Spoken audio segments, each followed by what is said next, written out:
we're about to go live. Mm-hmm. And here we are with the pre-game. Guys, I warn you right now, I haven't muted my YouTube yet. Actually, no, you're not going to get an echo because I was able to save it. Yo, what is going on, everybody in the chat? Yo, everybody on the panel. What is up? Yo, What is up? What have you been What up? doing today? Anybody gaming today before the show? Oh yes, sir. I just did a good 2 hour session of that beauty that is Injustice 2. Because that gameplay and that campaign is straight fire, straight lit. And soon as we done here, I'm headed right back to it because I need to see how this story ends, bro. Like, if you haven't played Injustice 2, for anybody listening, go check it out. It's definitely worth the campaign alone. It's worth the purchase. I'm just saying, dude. Yo, go ahead, Newark. I started the Infinite Warfare campaign, and that shit is amazing. Like the special effects and everything. I think it's like one of the best first-person shooter campaigns so far. Really? This gen. For Call of Duty, listen, got a story. For Call of Duty. But Call of Duty Call of Duty campaigns usually are always has good, amazing. yeah. But Yes, the they do. advanced, I think that's Advanced Warfare. That's like probably the only one I didn't finish because it was trash. But Infinite Warfare, like just the special effects and the game just felt, I got that next generation feeling that I don't get from games lately. So it's amazing. Really? From that game? Yeah, the special effect, man. Well, It's blockbuster, man. I straight up fell asleep playing that game. Infinite Warfare. Yeah, no joke. Oh wow. Wow, I don't know. yo. It was just action. Next week gameplay, you'll see it because I've been Xbox recording that the whole game so far. Yeah, so people like the next week- story on that for sure. Like you're not. yeah, alone on I that. don't do Call of Duty multiplayer at all. Like I can't. I'm a Battlefield type person, but Yo, Call of Duty got it with the campaigns though. Yo, it seems like the Don is gonna trigger Newark like all the way throughout the show. Yo, Newark. No. I just got questions for him. That's all. No, he has an amazing gamer picture today. Yeah. Yo, For a limited time between now and E3. Yo, guys, for everybody who knows, you could recognize the Don's voice. He is in the building this week. When he's talking, just check his gamer pick out in the upper left hand corner of the screen. And you can see why. Yo, for people who follow us, you know what gets Newark started, and Don is just a clown, man. And that's the first thing I saw when I came into the Hangouts. I felt I was being trolled, but okay. You well, kind of are. Just keep talking until Nort get in here so your picture could show up. And he was talking when I came in. No, it was supposed to be like the elephant in the room. We just didn't address for the longest time. Was the main goal. But yeah, you caught him pretty quickly. yo, did y'all check out that That was nice, though. backwards compatibility sale going right now? It's actually some good stuff in there, man. I actually picked up Phantom Breaker Battlegrounds for like $3, and like I'm addicted to that game. Like this is what makes backwards compatibility so great, man. It's just so much stuff you missed last gen you can go pick up, and this sale right there, you get great games for $2 or $3 a pop, man. It's Yeah, speaking of backwards compatible, one of the backwards compatible games made the top 10 charts in game sales, which is insane. Was that And Blocks, that's, right? Yep, that's crazy. What it said? People were talking on Twitter. It beat out some title or something like that. Well, obviously it would have had to beat out a few if it charted. You know what I'm saying? So Yeah, that's definitely crazy. As far as the backwards compatibility sale fame, I checked it out, and the funny thing is, I think I'm like ready to move on. There's only a couple titles from last generation that I would want on my Xbox One now. And I took a look. I know O Snaps, shout out to O Snaps. She picked up Alice Madness Returns, and she streamed that. She was having a lot of fun with that game. But as far as I'm concerned, the only games that I would probably like grab that are backwards compatibility now is probably the Castlevania Lords of Shadow 1 and 2. Shadows. Yeah, I want Mortal Kombat Collection and Virtual Fighters 2, and then I'm done.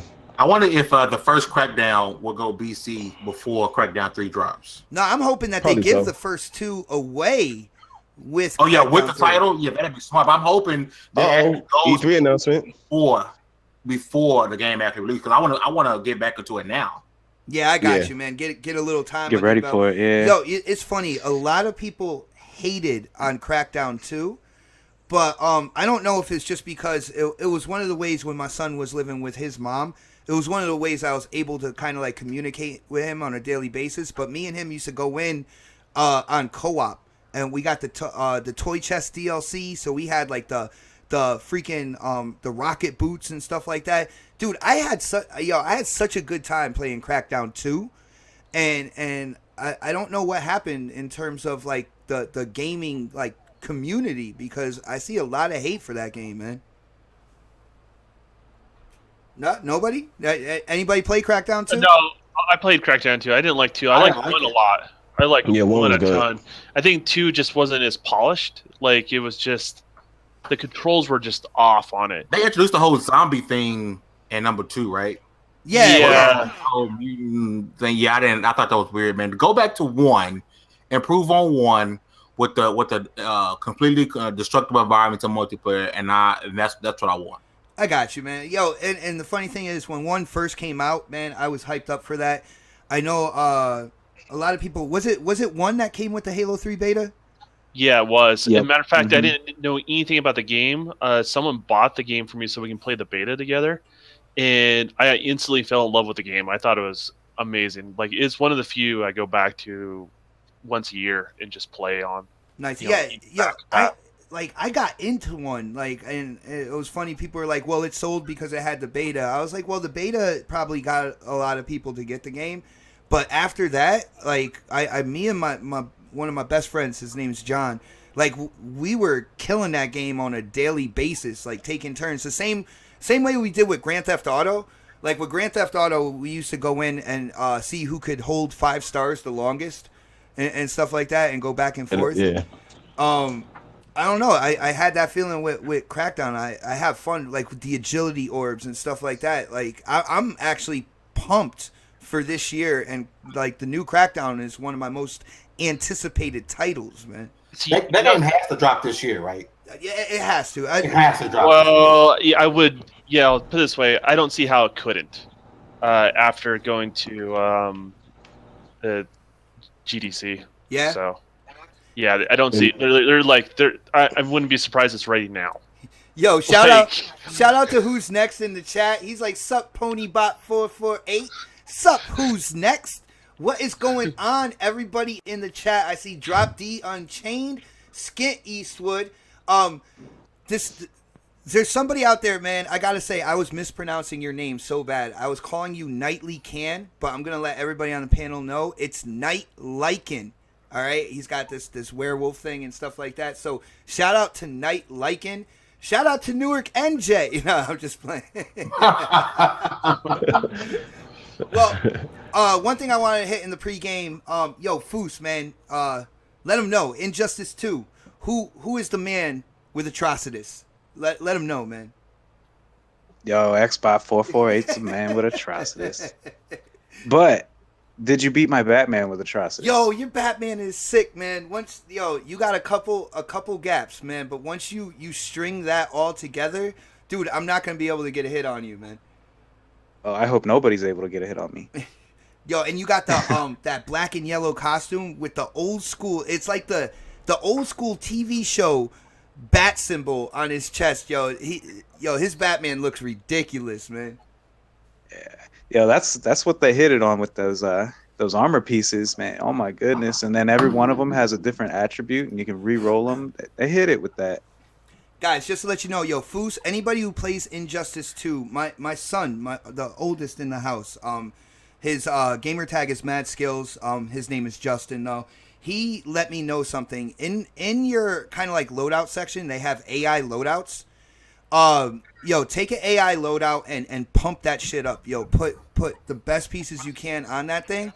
Go into the multiverse, and in the bottom right-hand corner is like a planet that stays there all the time. They have like an endless fight, kind of like ladder. Yo, you can go to your character, you pick that ladder, go to your character, hit X for loadouts, hit AI loadout, and no lie, like the AI takes over and fights with your character, and you can still gain XP and pieces and stuff like that. It's crazy. So if you're like me and you got a lot of shit to do around the house and you feel like, I don't know, maybe your Superman needs to be bumped up a couple levels or something like that, you do that and in no time, like you will be comfortable with your characters, yo.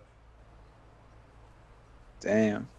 Look That's at that. nice. He a smart little dude, isn't he? Yo, dude, you think he's smart with that? Play Overwatch with him, man. He is an Overwatch addict, yo. Like, I know if anybody challenges us to Overwatch or anything like that, he is gonna be in our team just because like he's good at defense, he's good at offense, he can be a healer. Like he gets into that game hardcore, yo. Yo, Fame, do you play Overwatch, man? No, man, I've been thinking about to be playing it all the time, but I don't know, man. I just maybe at some point I will, but right now it's just not for me right now, man. I'm playing a lot of different other games, a lot of other games right now, and eventually I'll probably get into it. By the time I get into it, everybody will probably be done with it. Yeah, I got you. Well, I believe it's next week. They're doing their anniversary event, and where they have like anniversary skins for each of the characters that you can get through the loot boxes. The only thing I don't like about Overwatch now, because I felt like it released with like very little content, but now the only thing I really don't like is with the loot boxes. Even with personalized stuff like armors and stuff like that, you could get doubles. And I don't like that, man. Like I like the Halo 5 system where, if you have a helmet, you're not going to get that helmet again in a rec pack. Yo. You know what I'm saying? Mm-hmm. But yeah, it needs a little more polish for sure. But whatever. But you can't say that because it's Blizzard, man. You'll have a bunch of people on the internet and social media like coming for your head. Fucking Man, doing videos about you. Dude, I'll put my head out there. I've played that game total 6 hours. A total of 6 hours, and I'd probably say maybe 2 hours of that I was entertained. I'm not really that impressed with that game. Yeah, I think it's just a super overly watered down first person shooter. It's almost like a childish first person shooter. See, with me the gameplay is what's addicting. I feel like the combat and everything was developed very well. I don't feel like I'm getting like any ghost moves or anything like that. Like the aim is on point. And I don't know. I just feel like the actual core of the game, what you play the game for, being able to go out there and battle the other team, what they did with the core gameplay, I feel it's damn near perfect, man. Well, to each his own, right? Mm-hmm. But of course, multiplayer of this generation is still Halo 5, hands down. Hands down. Yeah, facts. Says the king of Breakout. Yo, facts. All right, guys. Well, as you can see, it's a special episode. We're going in and we're going to be talking about E3. We're going to be predicting, what we feel the big three is going to put on stage and what they're going to show. Not only that, if people, want to voice their opinion on what Bethesda or Ubisoft might bring to the table. I'm not going to talk about Ubisoft like too much. I don't really, but if anybody on the panel wants to get in on that, for Bethesda, I have at least one thing that I want to drop, and I don't know if people are going to like it, if they're going to hate it, but that's why we do these shows. So, I don't know. I think the pregame went really well. I don't know. You guys, you ready to check out the E3 predictions intro? Yeah, let's do it. Uh-huh. Let's do that shit. Let's do this, guys.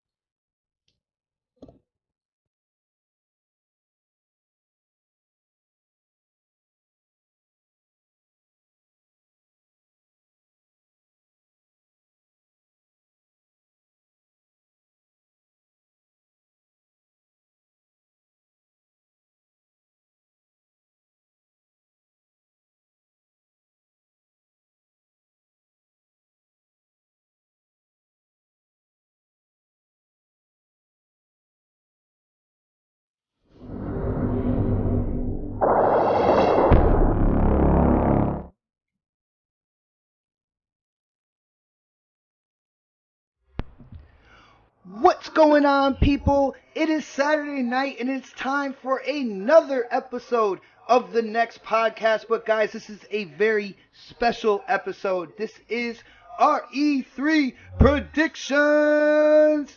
Guys, I have been hyped all week for this show. I mean, not only we're going to touch on a couple topics in terms of news just because, it seems like the shit is hitting the fan on social media when it comes to FPSs and stuff like that.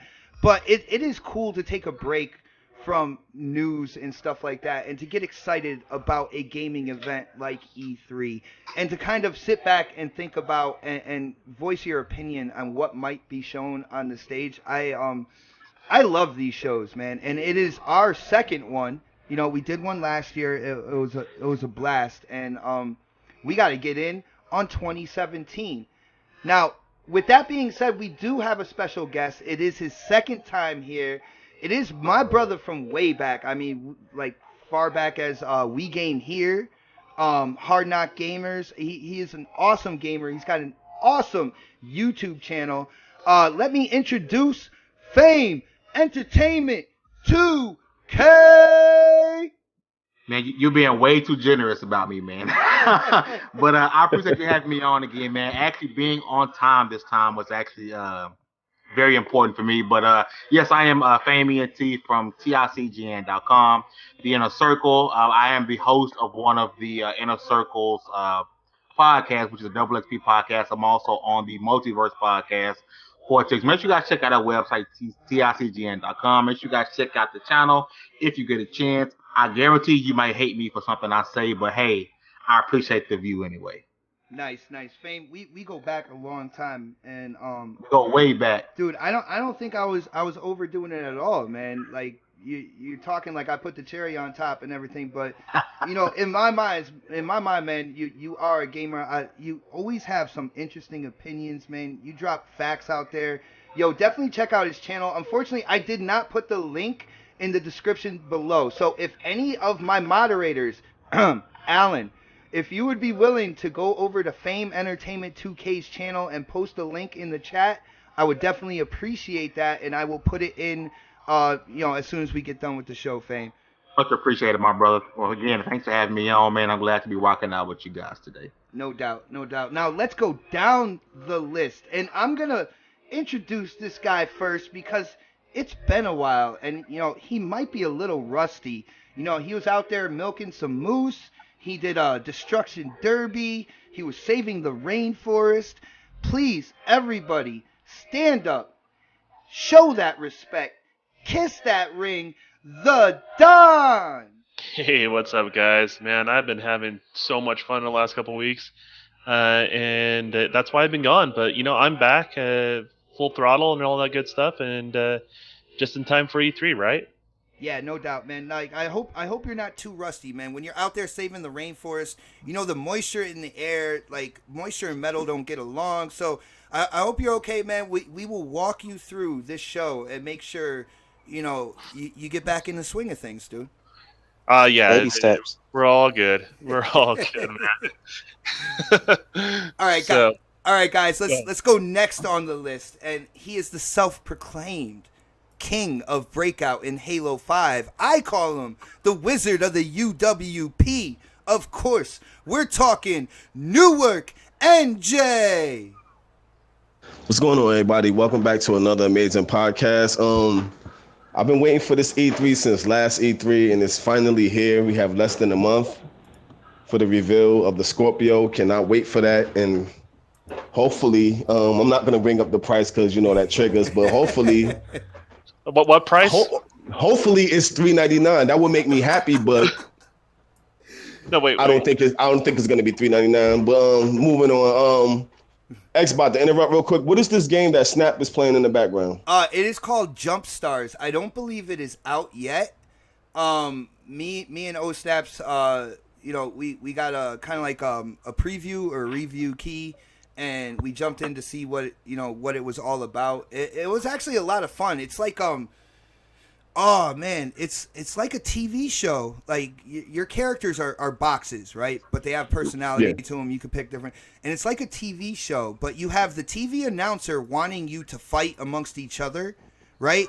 But in all actuality, you have to work with each other to get to the final round of this like competitive TV show. It is really cool, man. It reminded me of the little party games back on the original Xbox, man. Like I miss those type of games. Dude, I've been But looking. everybody, I was gonna say I've been looking through like the review keys and stuff like that, and it seems like Yeah. party games are definitely making a comeback. There are a lot of developers who are coming out with these party type games, and it's actually cool. I have a lot of fun playing this with O Snaps, and I don't know. I hope you like the gameplay, man. oh yeah, and being that I'm the king of breakout, be on the lookout for my gameplay. Enjoy the show. Yeah, we have the proper gameplay this week, yo. For anybody who everybody who checked out last week's show, I do apologize. I hyped up the gameplay incredibly, and you know what I did? I played the previous week's gameplay, and that was my fault. But guys, the gameplay this week, it is on point, it is proper, it is absolute fire, and of course, like I said last week, Fuski's is bringing something I have never seen before to the gameplay. So keep your eye out for that. And speaking of the man, let me introduce the golden voice of the next podcast, that smooth talker, Fuski's. Yo, what's good? Hey, since we're self-proclaiming ourselves as things, can I self-proclaim myself the king of next injustice players? Oh, really? No, no. What's up, everybody? Glad to have you back for another show. It's going to be a good one. We talking E3 predictions, so it's going to be kickback, and we're going to have a good time. No doubt, no doubt. Now, I do have to shout out a couple people on the panel. First of all, our boy K Mega 405 coming live from the 405. Seems to be coming live a little bit later today. Yeah, he's kind of running late, so I hope he's able to jump in for this show. And of course, that cookie peddler extraordinaire, oh snap, it's Mel. She is doing what she does, man, peddling them cookies. Hopefully peanut butter is topping the charts. But one thing I did want to say about Oh Snaps, later on tonight, I believe 10 p.m., where she's hosting something called Community Combat, or Coffee, Casuals, and Combat. We're going in on Mortal Kombat XL, open lobby, open room, and she is inviting as many people as possible to basically get in there and do it up Mortal Kombat style. Possibly a little Injustice 2 after that as well. It looks like it's going to be a really fun night. So I wanna extend that invitation to everybody who's watching right now, and for people who check out the show before 10 p.m. tonight, it is Community Combat on Oh Snap. It's Mel's channel, and Oh Snap Suckers is her gamer tag. But let's get on with the show. It is the E3 predictions. I have a feeling Xbox is going to take a while. So why not go with the red and white and possibly get that out of the way? Nintendo. Nintendo is not necessarily doing a conference, but they are doing a Nintendo Direct stream. And I don't know if Fame is going to love me or hate me after this, but he is the special guest. So I got to ask him, Fame, when it comes to Nintendo, what do you think you're going to see, and what do you hope you see for them this year? Well, for me, I think one of the most obvious things, well, maybe not too obvious, I think we're going to get some of these Wii U ports, the Bayonetta 2s, the Smash Bros. I think we're going to get a port of pretty much every big title that was on the Wii U. I think they realized that a lot of people didn't really buy the Wii U, so the potential of profit of all those great games, and then with the amount of people who are buying the Switch and people who are buying the Switch still want more content, I really think we're going to get a port of at least 4 to 5 Wii U games announced at that Direct. And then as far as what I want, a new Metroid game. Thank you. It's been a while. I know a lot of people, don't have a lot of history with Metroid, but it's time. You got the new console out, and that's one game people really been waiting. A lot of people who really enjoy Nintendo really been waiting for. So I really think it's time to show a new Metroid. Dude, I couldn't agree with you more. Not for anything, but my favorite game all time. I know a lot of people out there think it's Halo because I am a Halo 5 fanatic. But my favorite game all time is Super Metroid on the Super Nintendo. And Yes. yo, dude, that game was fire. I was addicted to that game for I don't know how long. I don't know how many times I beat it. Yo, Fame, there's a reason why we've been like cool for so long, man. Like you are in my head with that shit. But It's time, man. but Fame, do you think they're gonna flesh out like the Mario and stuff like that as well for E3? Yeah. We're obviously going to get a release date for Mario Odyssey. We're going to get some more gameplay of it. I was kind of thinking, something that's maybe not so obvious, but definitely we're going to see stuff like that. And I think we're going to finally get an announcement for whatever Pokemon game. What's it? Pokemon Stars. I think they're going to call it. Mm. I think we may finally get a release date for that as well.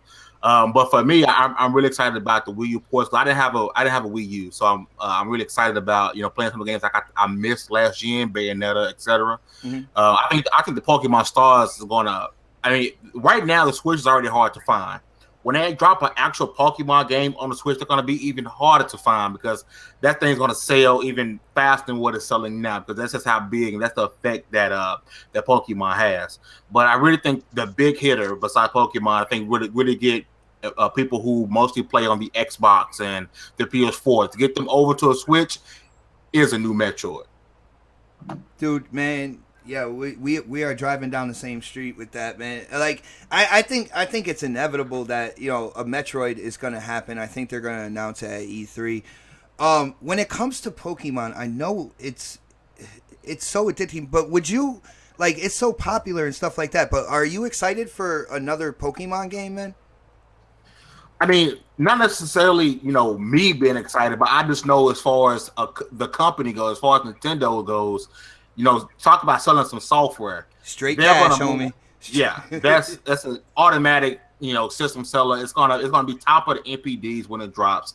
It's gonna make Nintendo top of the NPDs when that drops out. This, as far as a company wide goes and doing smart business moves, that Pokemon's game gonna sell. Now, I ain't really set up playing a Pokemon game since Pokemon Red. That's just what it is. But you put something like this on the Switch, and I got a Switch, I may. I'm going back to my famed love Pokemon. I may have to cop that. I'm just gonna be real with it. You know, it's funny with saying that and Pokemon being as huge as it is because we have 9-year-old twins that talk to the 13-year-old about Pokemon. You got the 13-year-old teaching them about different Pokemon and stuff like that. I think if they do, when they do release the Pokemon, you think Switch is hard to find? Imagine, because I feel they're going to do this, a limited edition Pokemon Switch. They are they love doing stuff like that. I remember the Zelda Wii U. Like Wii U didn't sell a bunch, but that Zelda unit, oh my goodness! I was working at GameStop and there were so many people looking for that thing. So I would have to throw on top of there that when they do talk about Pokemon, they're going to talk about a limited edition Nintendo Switch as well, man. Now, let's It just kills things sometimes. yeah, dude, I don't have the sound effects anymore, or else I would have done the crickets. But Don, since you stepped up to the plate, man, what do you think in their direct? Because like I said, this is going to be a stream here. What do you think Nintendo is gonna talk about or is gonna show on their stream? But then, what do you want them to actually show? Well, first off, it's going to be just naturally a little awkward because it's Nintendo, and Nintendo Japan tends to kind of, since they've gone to the directs, they kind of narrate that whole thing a little bit more and to get out of Nintendo of America's hands. Mm-hmm. So there's a reason why it feels a little off to us here in the States. I don't think the Pokemon prediction's too far off, to be honest with you. That's the thing that prints money for them, to be honest with you, more than any other title they've ever done. I think you'll start seeing some of the early third-party games kind of show what they're going to have for the holiday season. I think they're going to be showing it on their stage because... Hold on, third-party support? You're shitting me, right? No, minor. minor, All right. minor. Don't get too excited. But the few that are taking risk, like the FIFAs and all, those sort of things, like that are going to be out right before the holiday season, we're going to see those. And technically, they would show on that at their direct and not on anything else's because, well, let's be honest, the Switch version is nothing like what's going to be done on the other consoles. So that's the only place to show that stuff. I like Metroid just as much as anybody, but that title has never sold for them. It's never done incredibly well. I don't think we're going to get a Metroid. I'm just going to say it right now. I don't think we're going to get it. I don't think they have a developer in mind for it. Welcome to Don's last episode on the next podcast, by the way. No, I'm just. But Retro notoriously has done the work for him in the past, and Retro is no longer the studio that once was here in the United States, out in Texas. They're working on games like Recore, and apparently they're working on something else that's not Nintendo related. So yeah, I just don't know who they would do. And the last time they had someone else help them out, like what is it, Team Ninja, I do believe was last group that worked on Metroid, and that one wasn't very good at all. It was on the Wii. Oh, on the Wii. All right. Yeah, it was a Wii. Like you play with the controller, and then you would flip the controller over and use the. It was silly. It went from like third person or first person to third person. It switched back and forth a bunch, but it wasn't very good. It was done by Team Ninja, and Nintendo. So I don't know. I'm not really that excited for Nintendo. I just don't. I'm just more curious if their sales are going to stay that way in 6 months. I think a lot of people are, man, because their sales are not much off from the Wii U, to be honest with you. And the Wii U did really strong early, and then it tapered off. So I think everyone's just kind of waiting to see as far as the support and all that sort of stuff. Now, if they nail their goal between the whole entire year and prove everybody wrong, I think their next E3 is going to be the one to watch out for sure, out of all of them. So that being said. Nice. And let's go down the list here. Let's hit up our Nintendo fanatic, Newark NJ. Yo, Newark. What do you think? What do you think Nintendo Direct is going to show, and what do you hope that they show, man? What I think they're gonna show is some bullshit. They weird directs. They're gonna probably have a beta for the ARMS game. It's gonna be weird as hell. They're not gonna show nothing new. Everything they're gonna show is and then their big focus is gonna be the Mario. Mario. Yeah, it's Mario. Mario. Yeah, I say Mario, but that's gonna be like the big focus. What I want them to show, what they call it, the virtual console. Yeah. I want them to show that the virtual console. Like Fame was saying, some of the games, like one of the games I want from the Wii is the Super Mario Maker. Like I would love to see that on the Switch. I didn't have a Wii U, so I didn't play it, but I watch Dashie play it every week. So I enjoy watching it. So I would like to have the game myself. You know what got me? Just real quick on the Mario Maker. You know what got me to actually like get interested in that game? Shout out to the YouTube channel Funhouse, because they do like drunk gaming videos like periodically, and they did drunk Mario Maker, and it looked like so much fun, dude. The video, it's an instant like YouTube classic. Like I don't know, man. If they do a Mario Maker for the Switch, I would definitely talk to O Snaps about picking it up and possibly doing a video like that on either her channel or mine. But go ahead, man. I want to see from E3, like Nvidia, they brag a lot about the Switch. It's basically an Nvidia Shield. That's basically what it is. But if they have that X1 chip, which is their mobile chip or whatever, that's has some networking features and stuff like that, like maybe some type of cloud gaming. I know before the operating system of the Switch was supposed to be fully Android, so I don't know. Maybe they have some hardware. Maybe down the line they will release a more powerful dock. like just little stuff like that, man. Because it is some hardcore people with the Switch or whatever. But They're hopefully, hopefully the direct be about new stuff. But I'm sure it's gonna be like about the stuff we know already. No doubt, man. Yo, Fame, not for anything, man. We seem to be in a boat, just me and you, when it comes to this whole Metroid thing. Not only that, like, we're gonna get to Foos as well, man. Maybe he was the one that was gonna talk about this. But with talking about third party support, one of the things I really see with the Switch is indie development. There seems to be a Yes. lot of indie developers on there, and I feel like the indies are what are they're what's gonna hold down the Switch in between exclusives. And I just You know what? Yo, what's up? They're Fam? gonna have I to say- fix the prices. we were talking before the show. I was talking to Newark about PAX when I was out in PAX South, and one of the running themes of PAX South, almost every game I played was we're gonna put it over the Switch. Like, and there was a lot of indie. Like PAX is mostly indie, but it's a lot of AAA stuff like that as well. But that was a running theme of PAX South was, oh yeah, we're putting over to Switch. Like they're gonna get a lot of time, and they're coming for people. Who are big Nintendo fans, who have Nintendo Switch, the games are coming. I spoke to a lot of developers, and a lot of them said they're bringing their game over to the Switch. And Fame, I think it fits with that system and Nintendo.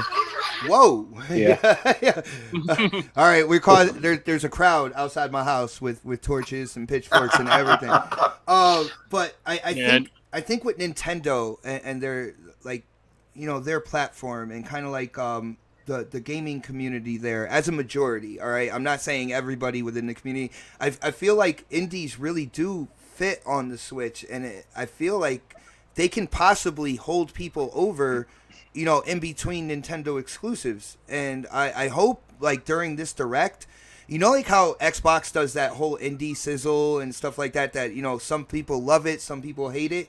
I hope Nintendo really embraces kind of like the indie development and does their own kind of like indie little reel of, games coming up and stuff like that, because I feel like that could be a strong point for the Switch. I agree with you guys on that, but the problem is it's more costly to port your game over to the Switch than any other platform. Because of the cartridge? Because of the cartridge and some other things, some policies and some red tape you have to get through. That is actually the hard. Well, out of the three major consoles, it is one of the hardest ones to get your stuff on. So that's a big problem. You know what's crazy? What's up? What was crazy was when I saw Minecraft on the Switch for $30. I'm like, what? Like that was crazy right there. Like $30 price tag for Minecraft, man. Well, check this out. The thing about Minecraft is Minecraft has become Microsoft herpes. It's like absolutely everywhere now. You know what I'm saying? But people will pay $30 for that, man. I remember when that game started off on the PC, and like people were getting it for free left and right and stuff. It is absolutely amazing how big Minecraft has gotten and how much people will pay for that game now. Well, how much? But it's only like 19. Yeah, I think it's like It's like $19.99 on $20. Xbox. Okay, so there's a perfect example of what I talked about the pricing on the Switch right there. It's things cost more, and then that's a perfect example where it's being passed on to the consumer. There it is, right there. So I mean, there's more. It's coming. I'm telling you guys. Well, see, I was actually, as Fame said, he went to PAX South. I went to PAX East. And I got to agree with Fame. There was a lot of indie developers out there that are saying, yeah, we're porting this game over. So they are out there. Now, whether or not we're going to be eating the price of the cartridge, I mean, that remains to be seen. You got one smoking gun right there, but... they haven't opened those doors until just recently. So I was just kind of looking into what it would take. In regards to that, so there is I think on the indie scene they were excited and Switch was selling at the time when you guys were going to PAX and all that sort of stuff. Mm-hmm. But if you look at the logistics, I think their excitement wasn't based on the actual logistics of what it would take to get it over there. So it'd be interesting what you would, if you talk to the same people a year later, how much of the response would be more lukewarm versus what you received. The Switch will be fine though, man. It's like Nintendo handhelds do great with numbers. That's like Nintendo's new handheld. and It I is, think it'll man. be okay. It is. I say the Switch is the best handheld on the market, and I know a lot of people are like, well, no, it's hybrid or anything like that. To me, we have it in the house, and I know you could plug it into your TV, but like I said before, you could plug your tablet into your TV, stuff like that. You could screen share off your cell phone. Like you could project the screen onto the TV, like through the Xbox and stuff like that. To me, the Switch is a handheld. All right, and with that being said, I call it the best handheld out there, and I have fun playing games on it. But Yeah. we got to get the Foos here, man. I really want to hear what he thinks Nintendo is going to bring to the table and what he hopes Nintendo is going to bring to the table. So, yo, take it away, Foos. Take it away. You know, I think we're gonna see that Super Mario Odyssey playable there. So I know that's gonna turn a lot of heads. A lot of people like Mario. Uh-oh. There. That's. But I'm Yeah, with that was Newark. me. I want to see the. You heard me? Am I botting? You good? Yeah, you good now. All right. Yeah. This damn Walmart connection I'm working with. I'm sorry, guys. But yeah, I'm with Newark though. I want to see more on the virtual console, but instead of saying that he hopes it's going to be there, I think we are going to see that there. Um, it's kind of good for Nintendo right now. They got their hardware out. All they got to do is show some games, and they're starting with that new slate, and we'll see what they can show us. I just hope that the treehouse and all that they do isn't too weird. I mean, I kind of like to laugh at it a little bit, so it can be a little weird, but I just want to see what's up with Nintendo and the games, and not so much about the puppets. No puppets, man. What about cow milkers, like with cow hats and stuff like that? You want to see stuff like that, man? Uh-oh. Oh no, Oh. that's I thought I was that muted, that man. could. I mean, I see a lot of people playing it. Nah, I don't want to see nothing about no cow milkers. Well, yo, I think Don's seen enough of that too, milking those Yetis and all that shit out there. Yeah, that's not as fun as it looks. I'm just telling you right now. It's dangerous, man. Yeah, you get kicked. Did you come back with battle scars? No, I'm good. I'm solid. I'm a pro. Don't worry about That it. chinchilla, that shit's like armor, huh? Yeah, exactly. That shit like Luke Cage skin, man. Like nothing Yeah, penetrates. When they saw me roll off the plane in the UK, there's like, oh, is that a Viking? No, that's a chinchilla. Just like, who is this dude? I want to throw in a couple things when it comes to Nintendo. I know I've been like peppering things in here and there between what you guys think. Now I'm hoping for Metroid. I really am. But if for some rhyme or reason there's no Metroid in this direct, we could see a name like Donkey Kong jump back into the mix, even if it's like in early development. Now, with what Fu said about their strange tree houses and directs, and I remember how they showed the Switch and everything like that. Guys, you got to remember, man, this is a Japanese culture. They are straight Japanese company, like way more so than PlayStation, and like that's entertaining over there. You know what I'm saying? So I can kind of look back at that. I mean, I poke fun here and there, especially with the Cow Milker Pro and stuff like that. But I do realize when it comes to the cultures, that's what it is over there, man. It's loud, bright, colorful, like kind of creepy, in the weirdest way possible. But I'm hoping for Metroid. But like, if not Metroid, then at least get that gorilla out there. Something retro, right? Like an F-Zero or something. Ooh, F-Zero would be sick, dude. Nah, we already have F-Zero. The game. What's the name of the game? I got the game. Damn. Y'all know what I'm talking about. Yeah, with the one that's F-Zero like on the Switch. Yeah, that's like the real successor to F-Zero. Like, oh shoot, dead ass serious. Yeah. I got you. But when it's all said and done, man, I'm gonna go quick down the panel here and kind of top it off with Nintendo. And I'm gonna start with our guest, Fame. Nintendo, they've been doing these streams, tree houses, directs, and stuff like that. Is there a part of you that wishes that they would go back to a more traditional E3 conference, or do you like what they've been doing the last couple of years? You know what? Sort of in a way, but I mean, I'm used to things being traditional. But with the way the Switch is selling and the way they've been marketing this console or this handheld, whatever case may be, the way they're doing it, they haven't had a misstep yet. So I'm really not going to. I can't complain about what they're doing, honestly. Until they have a misstep and they start to go south, I can't complain. What I like a traditional E3 conference, sure, but I really can't complain about what they're doing because they've yet to have a misstep with their advertising and marketing and how they're portraying this handheld slash console. You know, yeah, you're right, man. The proof is in the pudding, and not for anything. Their pudding has been producing dollar signs like crazy. Facts. So I mean, I would like to see a conference as well. I love that traditional live on stage, bringing stuff out, having it close to the gamers and the press that are there. You know what I'm saying? It just seems like it's more of a connection between, you know, the company and the gamer, and I would love to see that again. But you're right, man. Like they do it their own way, and until something really happens that is kind of like on the Wii U status of things, like they're not going to change it, man. But yo, Don, what do you think, man? Do you wish that Nintendo would do a more traditional conference, or do you like what they're doing with the streams, the directs and stuff like that? I kind of like the treehouse like concept of things, because the reality is we get a better view watching that stuff via streams and honestly than live at those conferences and stuff like that.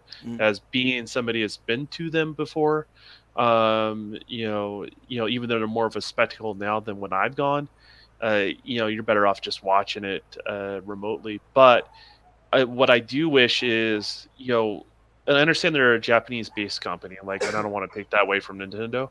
But when you have the American press, and that's in, you know, basically the West, just in general, right? It's not just America. Like, it's UK, it's you know, Canada, it's all those other places, the big spenders, right? You do have to make it a little less awkward for those people. Like, we get a kick out of it. We, you know, people that grew up with Nintendo do, but like the reality is, you are talking to adults here in the Western cultures, and you do have to at least get on the same level no matter what product you're selling to them. And I really feel like the conferences need to be a little bit more Americanized, and Nintendo America should be a little bit more in charge of E3. So you wish that the show would be a little more, you say Americanized, I'll say Westernized, all right? Because yeah, Westernized is a better, yeah, it's a better term, because yeah, you're exactly right. Yeah, because if you go Americanized, you never know. They might have somebody dressed up as Donald Trump coming out, you know, firing, you know, FBI agents and shit like that. Eating cheeseburgers. The world wearing nothing but overalls. No shirt.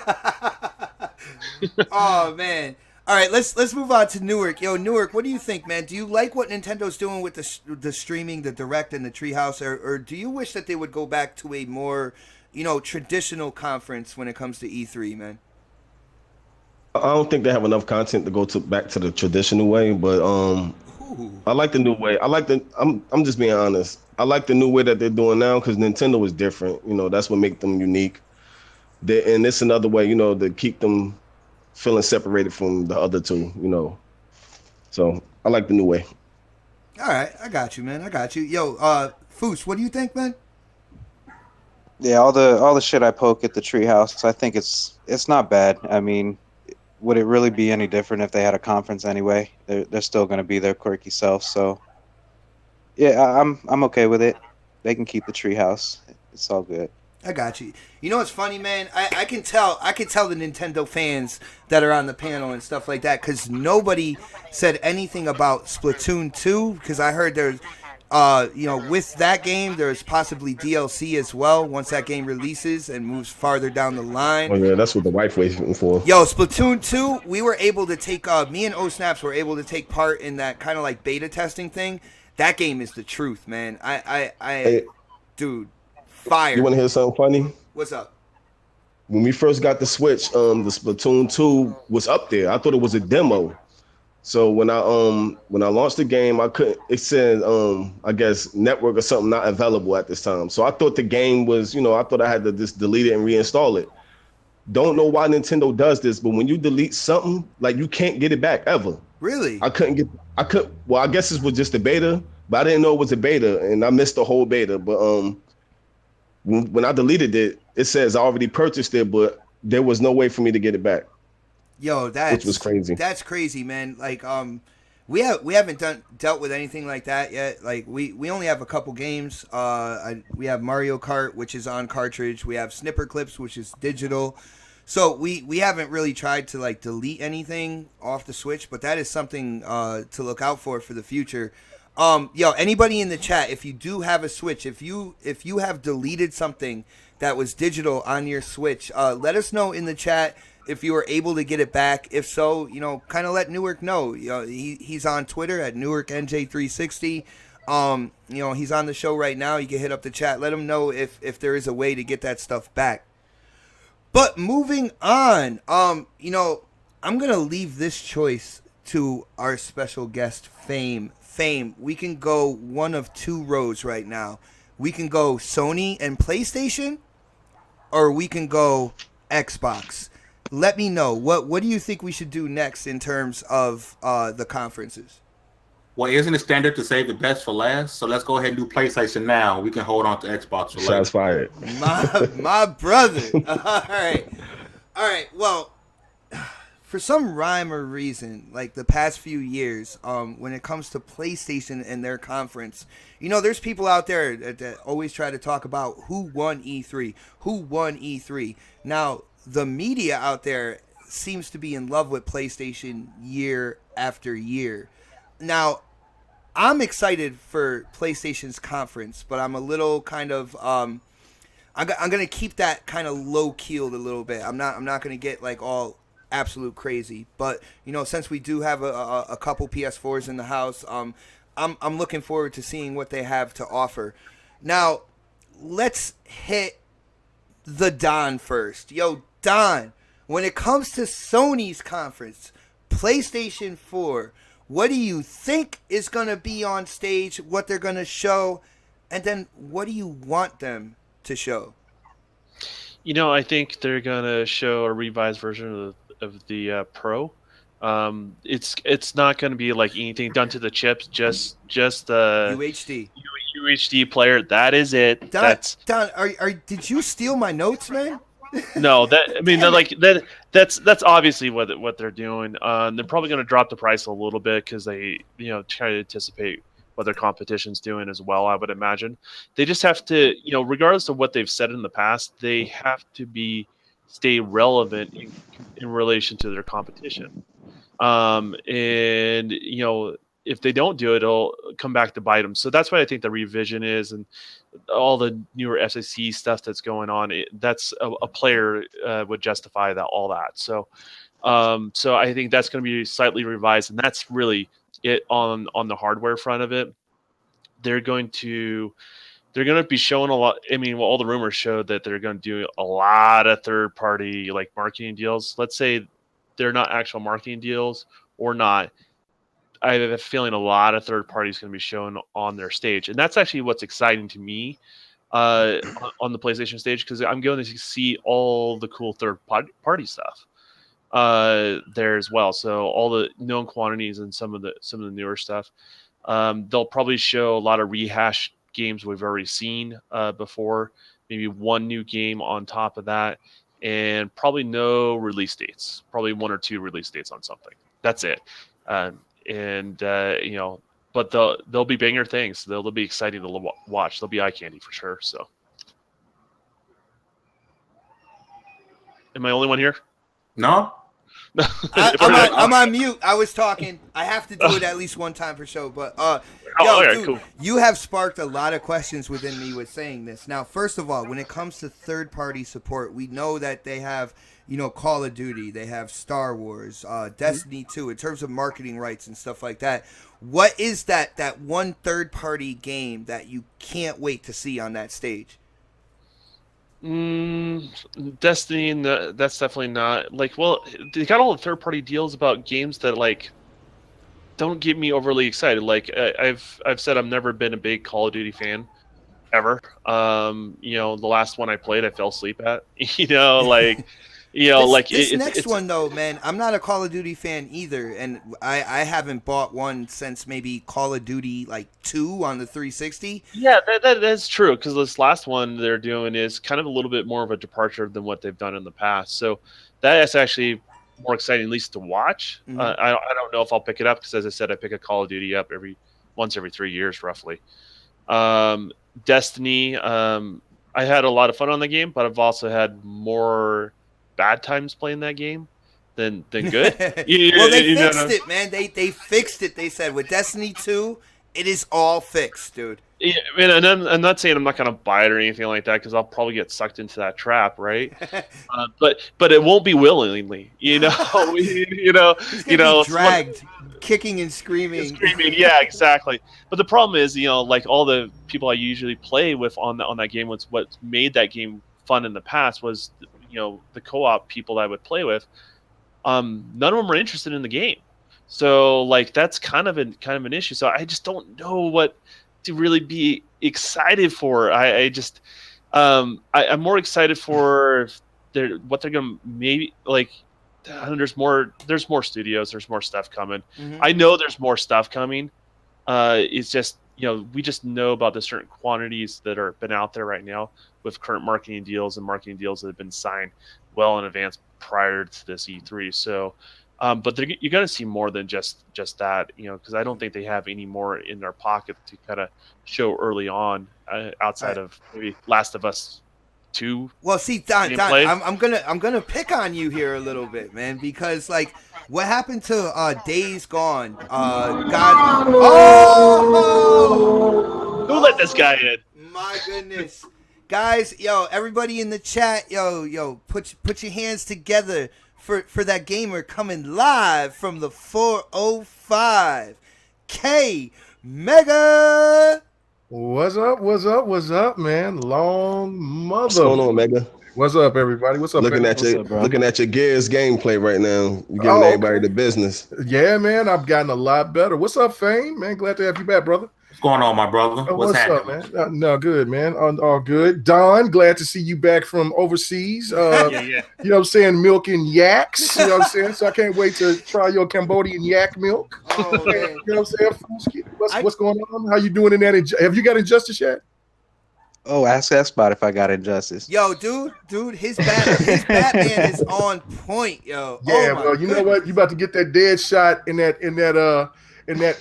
Black Adam in your life. Oh man, he's already. Oh, you used the cheesiest character. Yeah, he's like shot. I like Black Adam more. I mean, I'm still a novice because I haven't really got that much time to really play. The Sega Genesis. I love Black Adam though. Yo, Mega, Foos, yo, straight cheese in that game is when people pick either Green Arrow or Supergirl. Come on, man. I like Supergirl too. Man. I like Supergirl too. She's cold, but and then she got that type. Blue Beetle is the GOAT, though. I'm just saying. Who is Blue Beetle? Oh, see, I haven't played with him yet. I like the Power Girl outfit. That outfit's tight and nice and snug. But someone else that I really actually liked and I didn't think I would was Black Canary. She is dope. So we need to get it in. But yeah, anyway, I didn't mean to interrupt you guys. Well, I did in a way, but because Don Back was to the talking. show. So let's get back to the show, man. Glad to be here, man. Had a long motherfucking day at work, man. Almost got to a fight with some little crazy ass little construction guy. Did he mention PlayStation? Was it Puerto Rock? Was it Puerto Rock on the It might have been Puerto Rock, man. Puerto Rock, a cool dude, man. Yeah, no, Puerto Rock is shit, man. He's my boy. But no, this dude was just talking crazy, and I hemmed his ass up against the boom truck, man. I was about to do him some dirt, man. Go.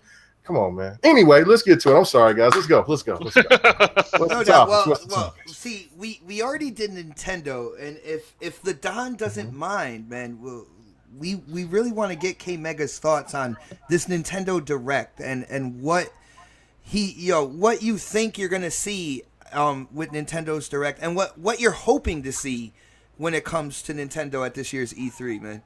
Man, I can't think of anything more boring than K Mega talking about it. Wow, damn, that is the wombo combo, right? The wombo combo?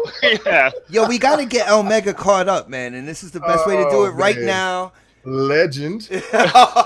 Anyway, so what do you think, man? I just want Metroid, or if not Metroid, give me a Donkey Kong. Damn. So one of those two. I mean, my dream would be like if they would bring back something like Kid Icarus, something like that, like in in its glory. But I mean, because I'm a big Kid Icarus fan, I love it, Kid Icarus. But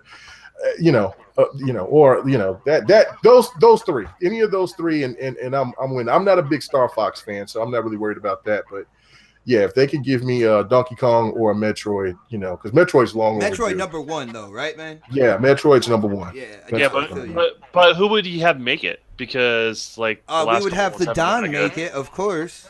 You know what? I would like Nintendo more if I did that. I'm not gonna lie. That would be a fun game to make, actually. I bet it would. But I don't know who I would have it to make it. I mean, Rare's not in their back pocket anymore, so it's it would hey, I mean, if there was some kind of deal that Microsoft and Nintendo seems to be good bedfellows a little bit. Then, I can't see Rare doing Metroid, man. I'm saying? Oh, I'm thinking of Donkey Kong. I'm sorry. I'm like, what? I'm thinking of Donkey Kong. You know what? I have no idea who could do Metroid. 343. No. Who's the guy who's the studio messed up on that Dragon game, Dragon Scalebound? No. Platinum. No Platinum. Platinum would be perfect. No, they wouldn't, man. No, they wouldn't. No, never they take finish forever it. to release. They'll never finish it. It's right up Nintendo's alley. Mega. If Don asked me who would make it, you know what I would have came back with on him? For real, because it's been so long since, a quality Metroid came out, I would have been like, well, Nintendo had enough time to get somebody. You know what I'm saying? Like, they've had so much time in between to get a good developer to make a quality Metroid. But in all seriousness, though, you think in seriousness, Platinum did Bayonetta, right? That's true. They have a good relationship. Maybe just being a Japanese company working with a Japanese company might be a better marriage there. In full honesty, all jokes aside. I mean, it could, but I don't know, man. I mean, Platinum really don't have anything on their list right now. We were talking about that on GRG. They now, since they got all their games that they brought out all at once, and now they don't got Scalebound on the list, and that definitely could be a possibility. But if I'm not mistaken, I think Platinum actually has a game, the new game they're working on now. Is it a new game? That. Yeah, I gotta find the link, but I read earlier that they are working on a new game already. So okay, I don't understand how they play can be so full. You got time for a new game, but you didn't have time to make Scalebound what it's supposed to be. Exactly. I'm just saying. Yeah, exactly. Well, they were getting that Microsoft money and they were funneling it into other fucking into Automata, yeah. And then on top of that, I can understand why, not to kick on this dead horse of Scalebound, but I can understand how a person could lose ideas because they put all their ideas on everything else, from Korra to Transformers to Nier Automata to Teenage Mutant Ninja Turtles. So I mean, there were so many projects they were doing all at once that they probably just had a brain lock, and so he and then Phil was like, look, I'll cut the cord. So I really don't trust Platinum. I know that they can make some good quality work, but they take too much time to do things. And Ninja Theory's busy. I would like Ninja Theory is they are an amazing development team. I believe they've been around for a while, man. I believe Ninja Theory did Kung Fu Chaos on the original Xbox, and that is still I am hoping. The problem with them is they don't want to be tied to anybody. They want to be fully independent. No, the problem with them was awesome. They talk shit about Devil May Cry, and now the community doesn't really like them too much for that because they did the DMC. You know what I'm saying? That was a good ass game, though. No, it was a good ass game, but when they were talking to gaming journalists and stuff like that, they were really touting that their Devil May Cry was better than their Dante was better, and they were poking fun at the old Devil May Cry, and that's your core base right there. Like, they got shunned after that, man. It was horrible. I have no idea why they would do that. But they are a very, very talented development team. I do have to let me give a shout out to Mr. Noble Addiction in the chat, because as we were talking all this awesome, E3 predictions and stuff like this, Noble, my buddy, decided that he wants to challenge me in Injustice 2. So, dude, all I have to say is, when and where, I am down, man. As long as you are ready to take those L's, it is on, dude. But Nice. Oh, what about from iSoftware? ooh, Yeah, I mean, they could make it more challenging. They've made other games. I mean, we were talking about that last night as well, and they make good games. They just make them hard as hell. yeah. I can go back Ain't and nothing wrong with that. No, it ain't nothing wrong with it. I mean, because Metroid is a hard game. When you Yeah. go back to the old Super NES days, they were really hard. So, that could be the rebirth of it and put it in 2D form, and it'll be nice. Because I don't want to see Metroid 3D. No, I want to have I want to see 3D. 3D textures, but I'm talking about keep it 2D like the old school side scroll platform. Yeah, side scroll platform. Dude, type do you of think style. do you think they can make it side scroll like that and still charge like a full $60 price or whatever for the game? Hell yeah, they can. I mean, you know what I'm saying? The way that they can push these graphics on these consoles, yeah, it can look great. And you just make an awesome epic story. It's Nintendo. They can charge what they want. To be honest with you, that's kind of how they do business, right? So That is true. Well, They just gave you a cow milker for $60. Yeah, Sandwich Eater man, Pro as well. man, that was a good training tool before I went overseas. I'm just telling you right now. Oh my goodness. Damn. Moving on. Well, Don, we were talking about what's up, Foos? You want to say something real quick? No, I right. was just moving on Yeah, from that one. yeah. I ain't even want to touch it. Yeah, Foos wants that yak cheese. You don't want to touch it the way the Don did. But anyway, yo, Don, we were talking about the PlayStation conference, and we were talking to the third party and stuff like that. And I was asking you before the clouds parted and the God rays came through and K Mega joined the show. I was asking you, well, what about the titles like the Days Gone, God of War, Spider-Man? Do you think you don't think we're going to get any release dates or anything from those, or any more like shown from those titles? No, we'll definitely get it shown. I don't think we'll get release dates on it. Spider-Man's coming out this year. You shut it. I don't think that's going to be honest with you. I know everyone wants to tie it to the movie, but I'm just putting my stake in the ground. I don't think it's going to happen, but I could be wrong. But I think Days Gone is one of the few that you can really kind of count on, and Gran Turismo, and that's it. Everything else is next year, guys. Is my impression. All right, I got you, man. Let's hit. Newark has been quiet, man, and I know he really wants to talk about some PS4 when it comes to the E3 conference. So, Newark, what do you think we're gonna see on stage? But not only that, what do you want to see on stage when it comes to Sony, man? All right, what we're gonna see on stage is besides the filler, it's gonna be gameplay of all the titles that was announced last year, and all of their third-party deals. That's it. That's it. Nothing new. Last of Us. The fillers, the VR stuff. Yeah, they showed that last year. They showed the trailer. We're gonna see some gameplay from everything they showed last year. It's gonna be it's probably one game I have an announcement that's gonna release spring of 2018, and it's gonna be dry in the fall. That's every year. Like, it's a pattern, the same thing every year. Man, what about PlayStation VR though, man? That's their filler. That's just filler. Oh, so you think they're going to show it this year?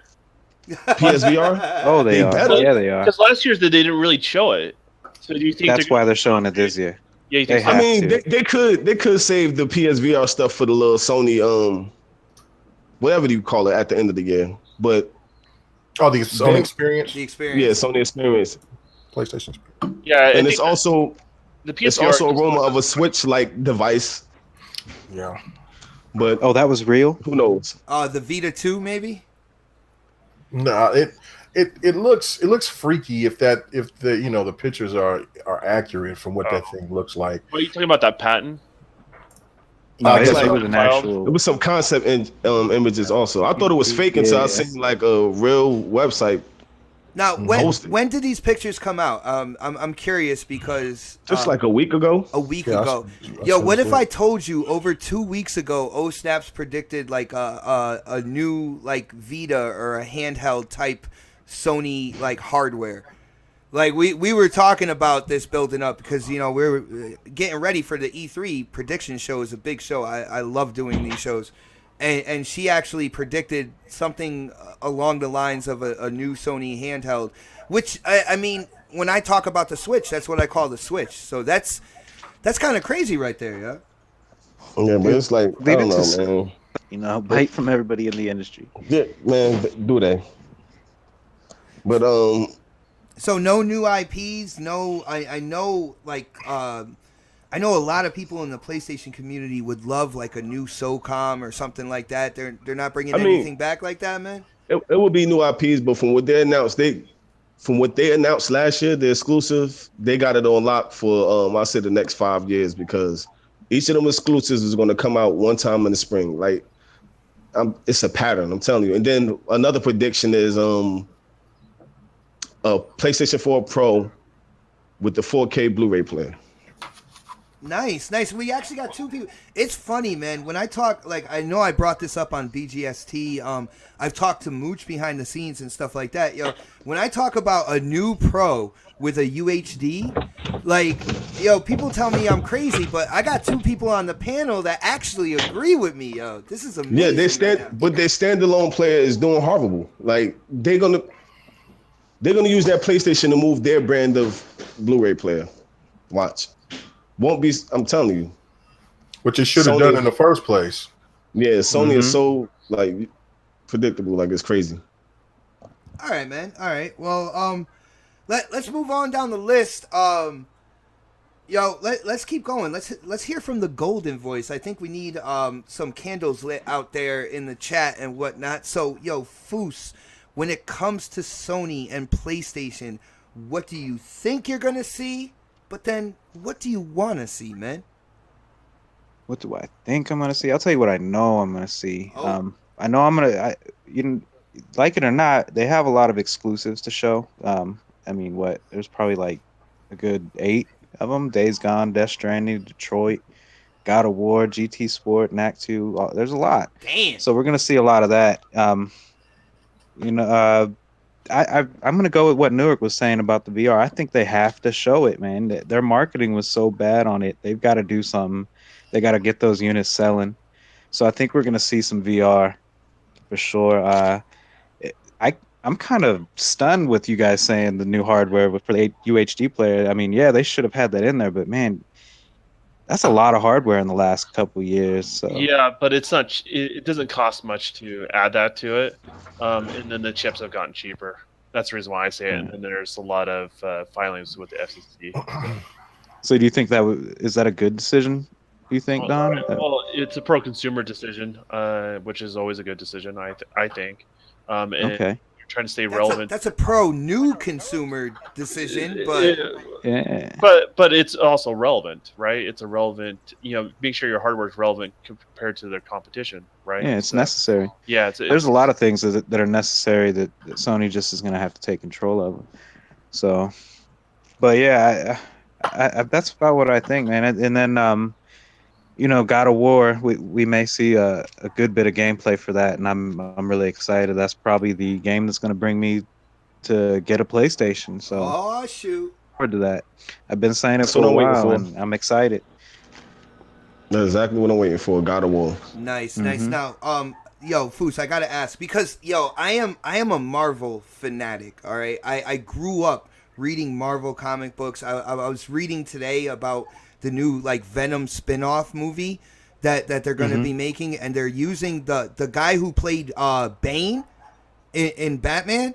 They're using him as Eddie Brock for the Venom movie, which is much better choice than Topher Grace. Oh my goodness, yeah, dude. But with that being said, I am excited to see a Spider-Man made by Insomniac. I feel Insomniac is a quality development team. Now, do you think that because of the Spider-Man movie, Spider-Man Homecoming and everything like that, do you think we'll see the Spider-Man game come out this year, man? I mean that would make sense to bring it out with the movie. I'm on the lines of thinking that we're probably going to see a few of these games come out this year, being God of War, possibly Spider-Man. Maybe even Knack 2. Really? Was that slated for Dude, this year? did that just hurt you to say Knack 2, man? Like I felt your pain when I you feel all said my Oh, predictions it- being sucked out of my brain right now. This is ridiculous. but You know who's excited for that though? Crap Gamer. You know he's Oh, ready man. for Knack he's gonna 2. be stealing gameplay left and right on that shit. Yo, shout out to Crap, man. Get that game capture ready, man, because according to Foos, you're gonna have Knack 2 gameplay on your videos, coming very soon, man. But And it's gonna have my gamer tag on the bottom of it.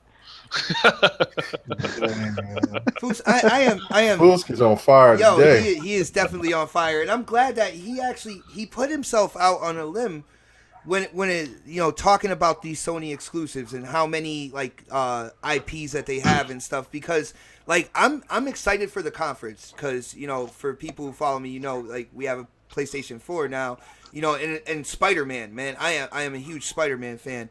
But the one thing is, because I know about their delays and stuff like that, like I can't get like overly hyped about these games until they literally hit the store shelves for me.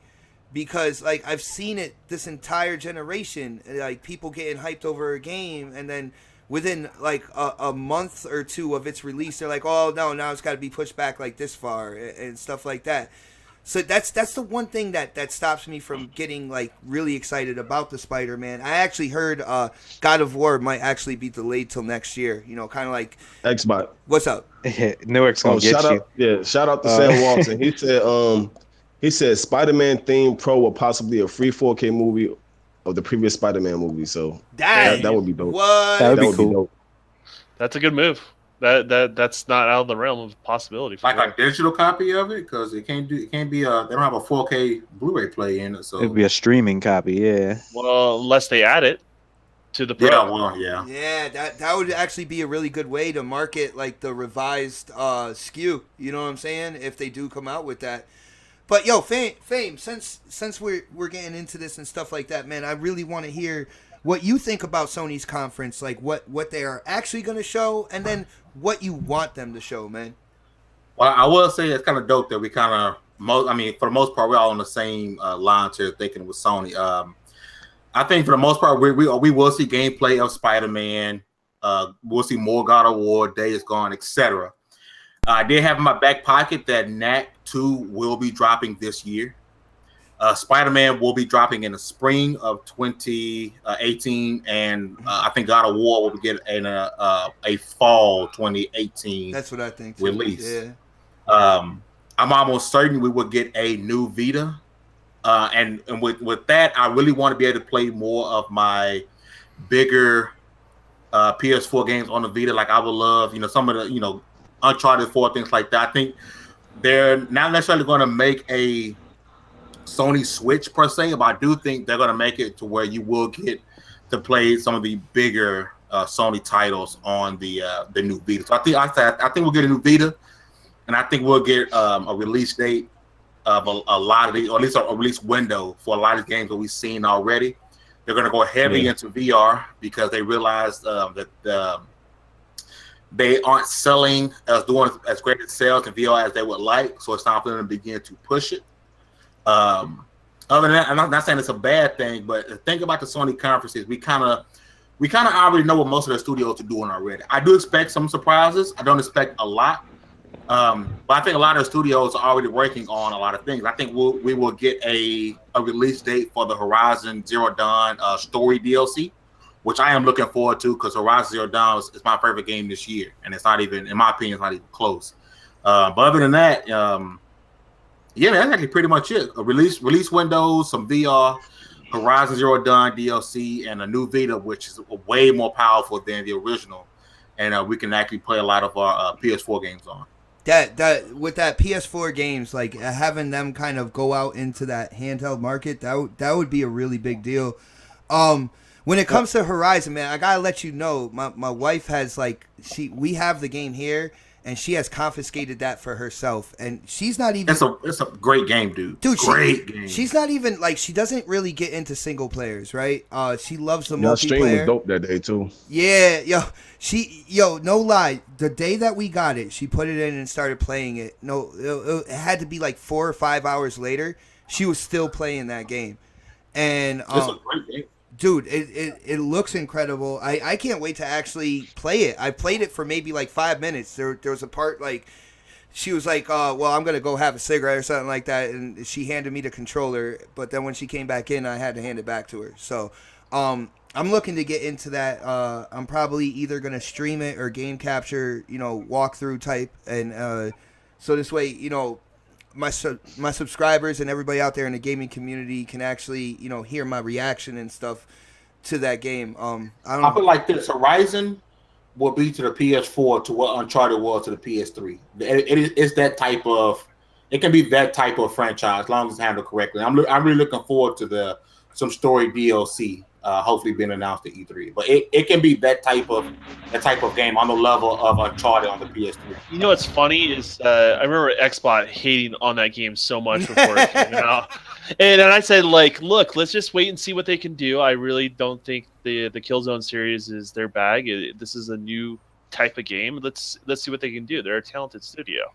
And I'm glad to hear that they have a good game that's under their belt. Dude, yeah, I mean, I could tell everybody exactly what I was saying. Like, I didn't get the premise of it. I was like, man, why am I going to go out in the woods and hunt a microwave? You know what I'm saying? Like, and Kind of walking toaster. I remember you talking shit. yo, dude, but see, here's the thing, man. Like, yo, God only made one perfect person, man, and it wasn't me. You know what I'm saying? Yo, people. Hey, you could admit when you're wrong. That's all that matters, brother. Exactly, and Hey, Xbox. I'm looking to get into it.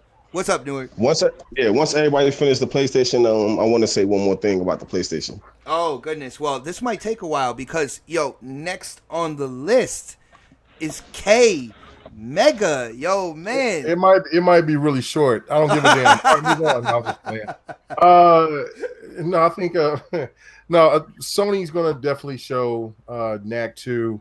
I think a game that a lot of you guys forgot to mention is that they're definitely going to show, which will probably be a next year early release. For a first quarter release will be Bloodborne 2. Been hearing rumors about that. The deals, they're going to show more of the Uncharted ordeal, that DLC to that, or that extension, whatever that is.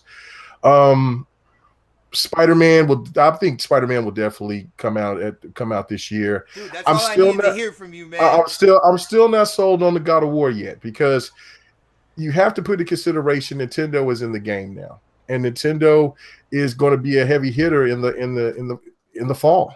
You know what I'm saying? You're going to have the Scorpio. You're going to have whatever Xbox games is going to be around there. You're going to have the third party heavy hitters coming out that time. God of War is God of War. It's a classic. It's great. But the only way that you would want to give God of War its space is if you put it in December, and that's disaster. Every game that's came out in December has not sold well. You missed Black Friday then. You missed a lot of the shopping rush at that point in time. Exactly. So I'm thinking that they might delay God of War. Now, I don't, I've heard some, from Jabari and other people that they were saying that it's a definite coming out. Well, they better put it out at the right time, because if they try to put it out. Even the developers don't know it's a definite until they goes gold. Yeah, I know, but I just don't see it, man. I just don't see it. Days Gone, they'll show more of Days Gone.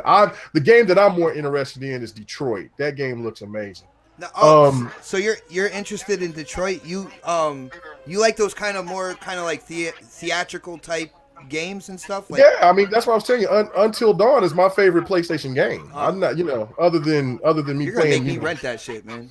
Guilty Gear and Guilty Gear and King of the Fighters. Uncharted 4 is great for what it is, but before so much hype that they gave it, I'm not there yet. I played a little bit of it and I was like, eh. So Horizon Zero Dawn is a beautiful game. I won't go as far as what Fame is saying, but kudos to him loving it like that. but it's a good game. It has the potential to be fantastic, to be one of the flagship franchises for Sony. That is for sure. Mhm. And so I'm looking forward to seeing what they're going to do with that. And I'm not the biggest fan of Kojima anymore because he's not giving me a Zone of the Enders. So therefore, but this Death Stranding's got me interested just to see what that is. I think that they're going to definitely show more of that. Some more man-ass. Yeah, they'll show more man-ass dead babies. So we'll see Hellman's what they'll do with man-ass. It's a Huh? new thing. Hellman's man-ass is Yeah, a new thing. yeah. You know, I don't get the Death Stranding hype. For all we know, it's a top-down third-person shooter. Everybody's It's Kojima. No one That's what the actually hype knows is. what the game is. I just don't. That's it. Maybe it's me. I don't know. No. I It's get Kojima. I get it because it's Kojima. Yeah. But for all we know, this could be a top-down, shooter. I think people just great giving them credit. But I think he's getting too much credit. Let's see what it is before people. Because some people, I'm not saying you're doing this, K-Maker, but I know some people who are they're stranded all over through the streets. I'm like, dude, you don't even know what it is. Yeah, that's why I'm more interested in finding what it is, because that other trailer that they showed at the PlayStation Experience, it was a dope ass trailer. If there's one thing that Kojima knows how to do, he knows how to make great production, because that was dope what I seen. But you're still, like you said, No gameplay. I don't know what the hell's going on. I don't know what the hell you're doing.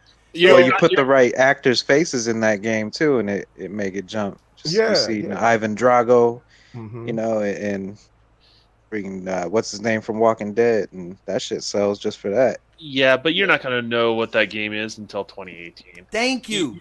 Oh, yeah. Tom. No, Yeah, like you're just not going to do that. That's a ways off. I think it's a 2019 game. And I'm giving Kojima a lot of credit on that one by saying that.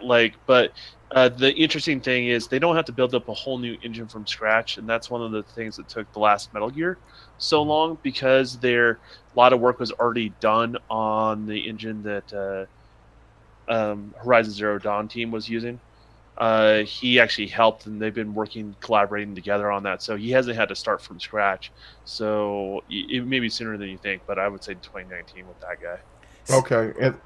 Okay, go ahead. No, it was just like with Death Stranding again. Me and O Snaps talk a lot about games and stuff like that. Like, she's interested to see what Death Stranding is, and I think me and her both agreed when it comes to this year's E3, you're just gonna see another trailer type thing that we've seen for like the past like 2 years. Kojima, he likes to take his sweet ass time and call it art. You know what I'm saying? And now that he's not under Konami used to push him as much as they could. You know what I'm saying? Mm-hmm. And they don't have that. He doesn't have that push anymore. So like what Don was saying, I don't think you're going to know what that game is till 2018. And I think Don is being very nice when he says the game's coming out in 2019, because I don't see that happening as well. But I also know the reason why the other one took so long, because they were trying to build their own engine from the ground up instead of using somebody else's, right? Mm-hmm. So, and part of I think the sales pitch on that is like every publisher wants their own engine that their games are put on, that sort of thing. So they don't have to pay like royalties and stuff like that to other companies. Yeah. And then they can license it out and make money off that engine. That's the business model of something like that, right? Well, his team was building that whole entire the Fox engine, right? Mm-hmm.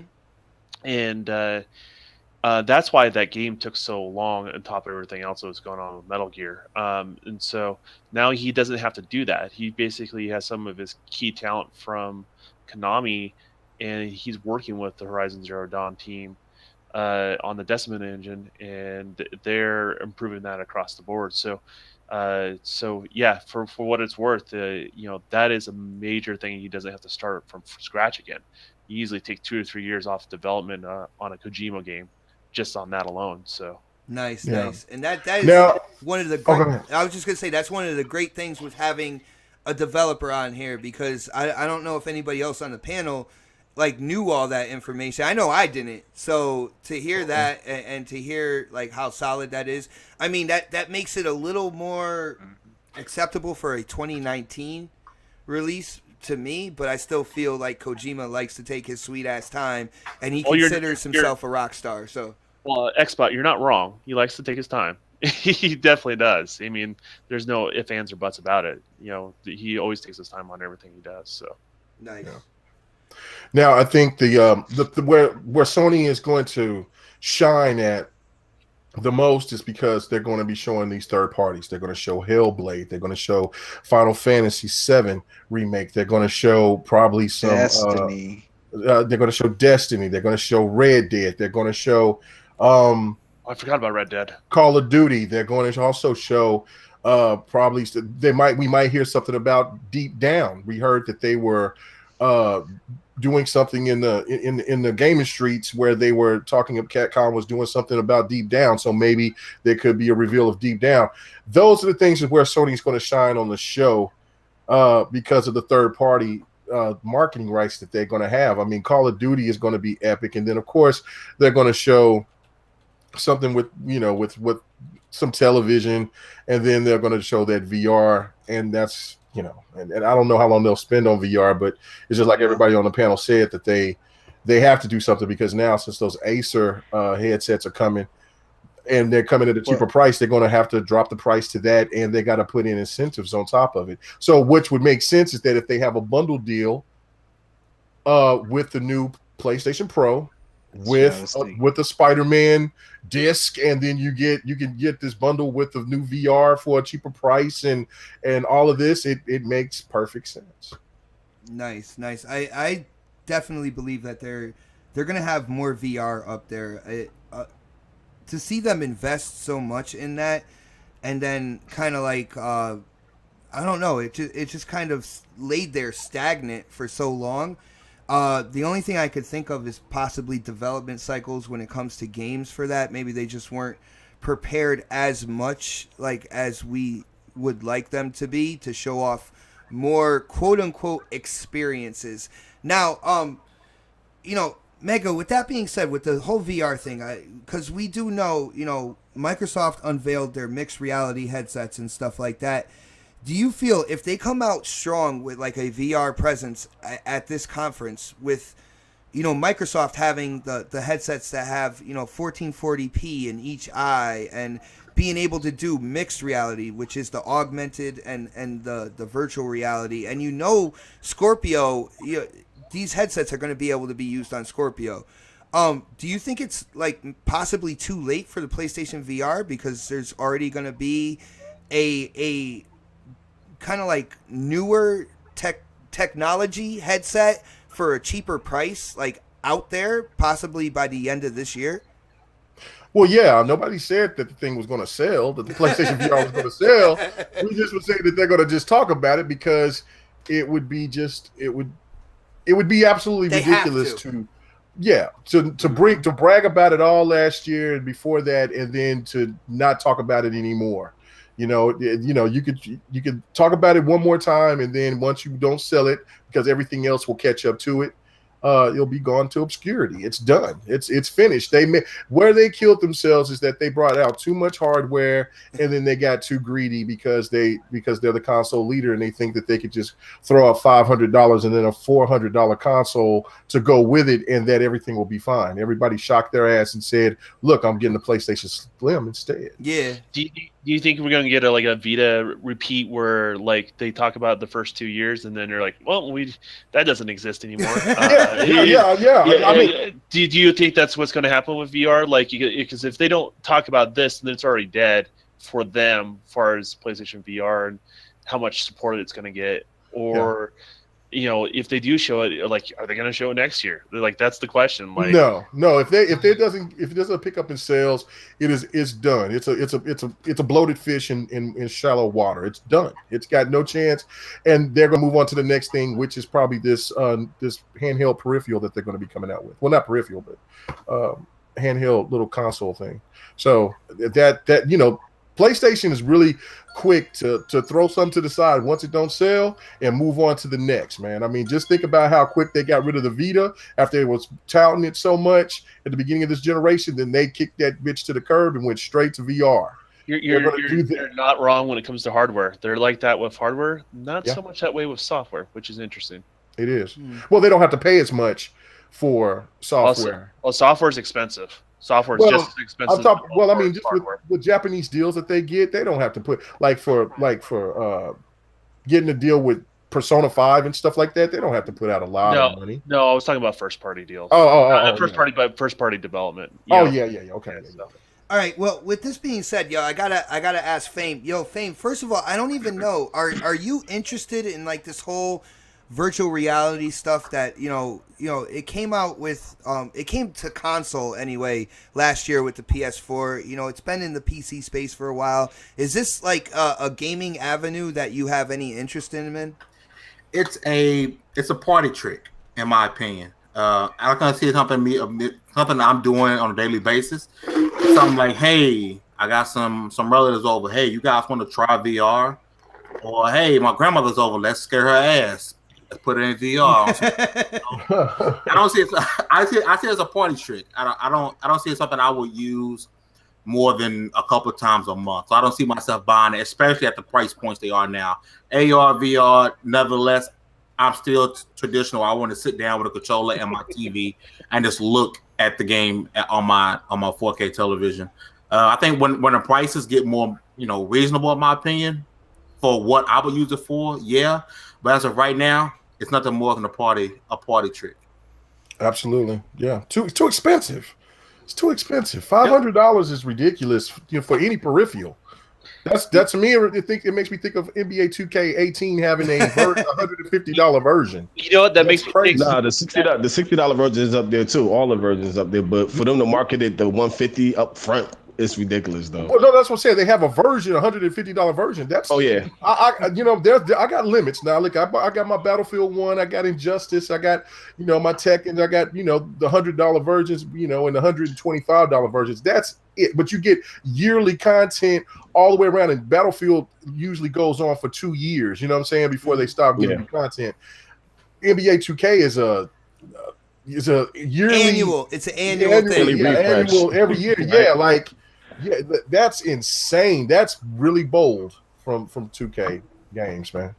Yeah, definitely. It was just that because I know later on down the line when we talk about Xbox, I'm gonna have some things to say when it comes to headsets and stuff like that. And I just realized that with talking to Fame, man, I didn't know what like his whole opinion was on virtual reality, augmented reality. So guess what, Fame?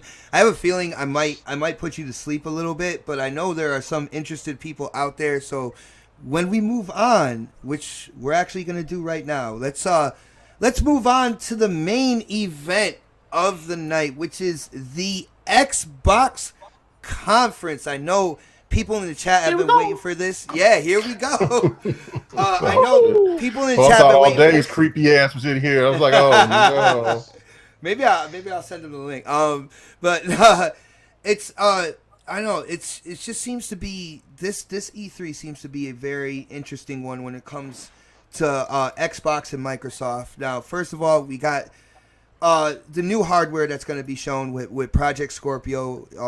I feel we're going to get the name, price, all that good stuff. Personally, I feel like they should have shown this thing already. My own personal opinion, I thought they should have had kind of like an unveiling event and all that good stuff. But they decided that they were going to move their conference to Sunday and make their conference longer. So it's just really interesting with what's going on Xbox's side, and I know the panel is ready to jump in on this. Let me start with the. Hold on, before you start, I just got to say this, man. I'm watching the most amazing thing right now. I'm watching a president with cornrows. Can we get an amen? All right, man. I'm cracking up, man. This is dope ass gameplay, Nord. Yo, gameplay was absolute fire, man. Yo, Megan, you can see why I said like even though I screwed up last week, I wanted to show this. Like I was like, yo, that is wild as hell. I'm like, he's the president with cornrows. That you can't get no ghetto fabulous in that, bro. That's real. Woo. Well, all right. Well, here's the deal. We're gonna dive deep into the Xbox conference this year, and anybody catch the next podcast gameplay first? Oh, you were botting. Wow, you were straight botting, man. I don't know. Yo, talk again. Let's see if you're clear. Foos is out. Foos is out. Did he drop? Oh, he should. and come back. Foos, take word of advice from the Don himself, man. You might want to jump out, jump back in. Yeah, it sounded like he jumped out. I heard the little noise. All right. See, the cool thing was I wasn't going to him first anyway. I'm going to the king of Breakout, and I'm going to Newark, NJ first. Xbox conference, man. What do you think you're gonna see, including price points, and what do you want to see? What I think I'm gonna see, Scorpio, of course, but I think we're gonna have a couple of first party game surprises or whatever. I think it's gonna be a lot of focus around first party, probably more games than people expect, and plus gameplay for some of the games that we know is coming. I think we're gonna have the indie sizzle reel. Mm-hmm. I think they're gonna take I say a good 15 minutes at the max on talking about Scorpio, or whatever, and hopefully we can get some comparisons or whatever. So you think only like 15 minutes talking about the Scorpio? I think they're going to take a chunk of time talking about the Scorpio and the hardware and stuff. But I think their entire conference is going to be interlaced with Scorpio this and Scorpio that, man. I don't think it's going to be a lot of time because we had the Digital Foundry. That's the reason why we had that. All right, So I don't know. that makes sense. Now, in terms of you said new IP surprises, do you want to make any kind of predictions there, man, on what they might be? I think we're gonna have because someone mentioned that we're gonna see more games, but I think we're gonna have a lot of remakes of the original Xbox games, like some of the top games that was out on that console. That would be amazing. That would be like Phil Spencer, like actually listen to me on that, because there are some absolute gems on the original Xbox that could be brought up to this generation. Man, almost a no-brainer in my opinion. Wouldn't be surprised if original Xbox backwards compatible, like sort of a emulator, probably with its own store. Who knows? I don't know. They're gonna talk about I think they're gonna talk about metaverse, like the whole Xbox community, avatars, stuff like that. A lot of changes in software.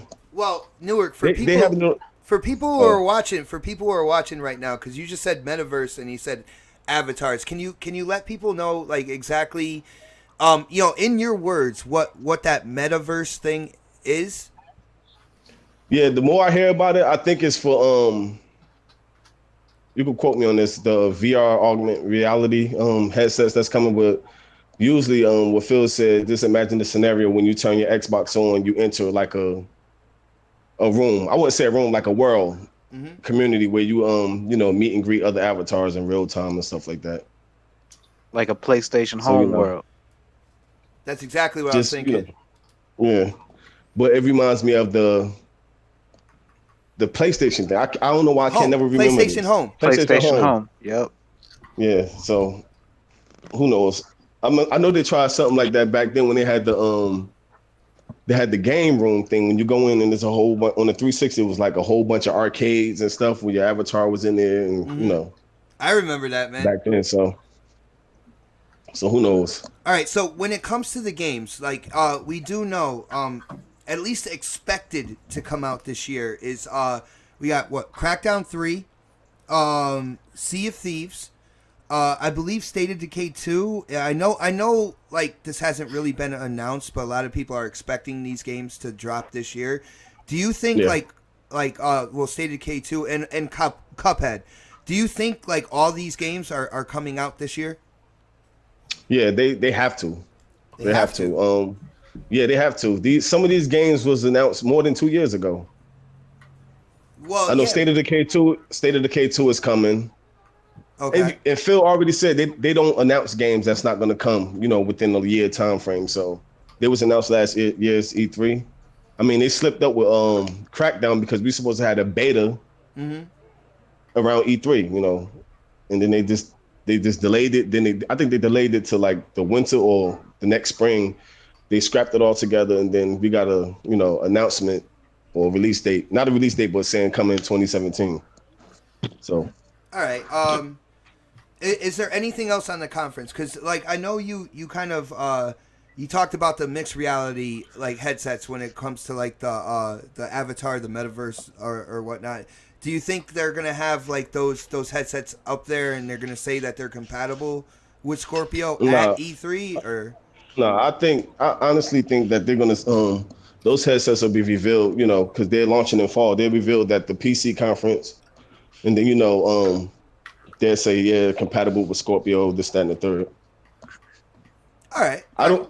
I'm not trying to set my standards too high, but I it's can hear that, man. I can hear that in your voice. You're like, I'm being cautious. Yeah, I'm being cautious because the last couple of E3s, everybody's waiting for that Megaton, and it was but it was still a good E3. I just got to interrupt real quick. Don, what is up with that car, man? I don't know what is. What car are you referring to? It's on the Hot Wheels track, and Yeah, it's just a Hot Wheels car. yeah. Oh my I mean, goodness. it's got a lot of thrust. Don't worry about it. Oh my goodness. But anyway, anyway, Oh shit. hold on. First, did we get Foos back?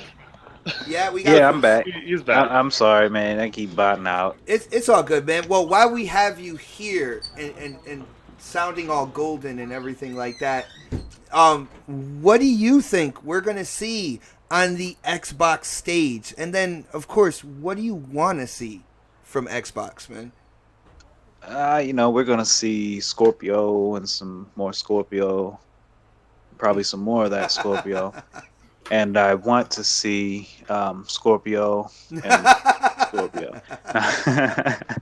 We're gonna see the big ones, the big dogs they've been touting. That Sea of Thieves, Crackdown 3, State of Decay 2. I'm hoping we might be able to get the Crackdown 3 beta this time, please. Please. But yeah, they need to for that.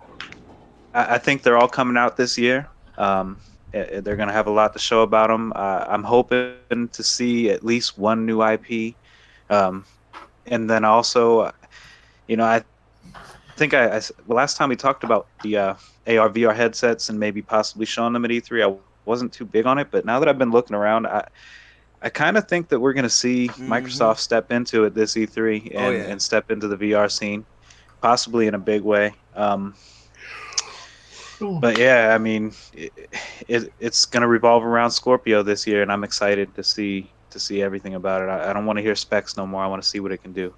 All right, so you think all the games that we talked about, Crackdown, Sea of Thieves, Cuphead, State of Decay 2, you think they're all releasing this year? Yeah, I think we're going to get them. All right, well, what about stuff for the future, man? Are they going to show anything for... Yeah, that's what I mean. I hope to see a new IP. Okay. I mean,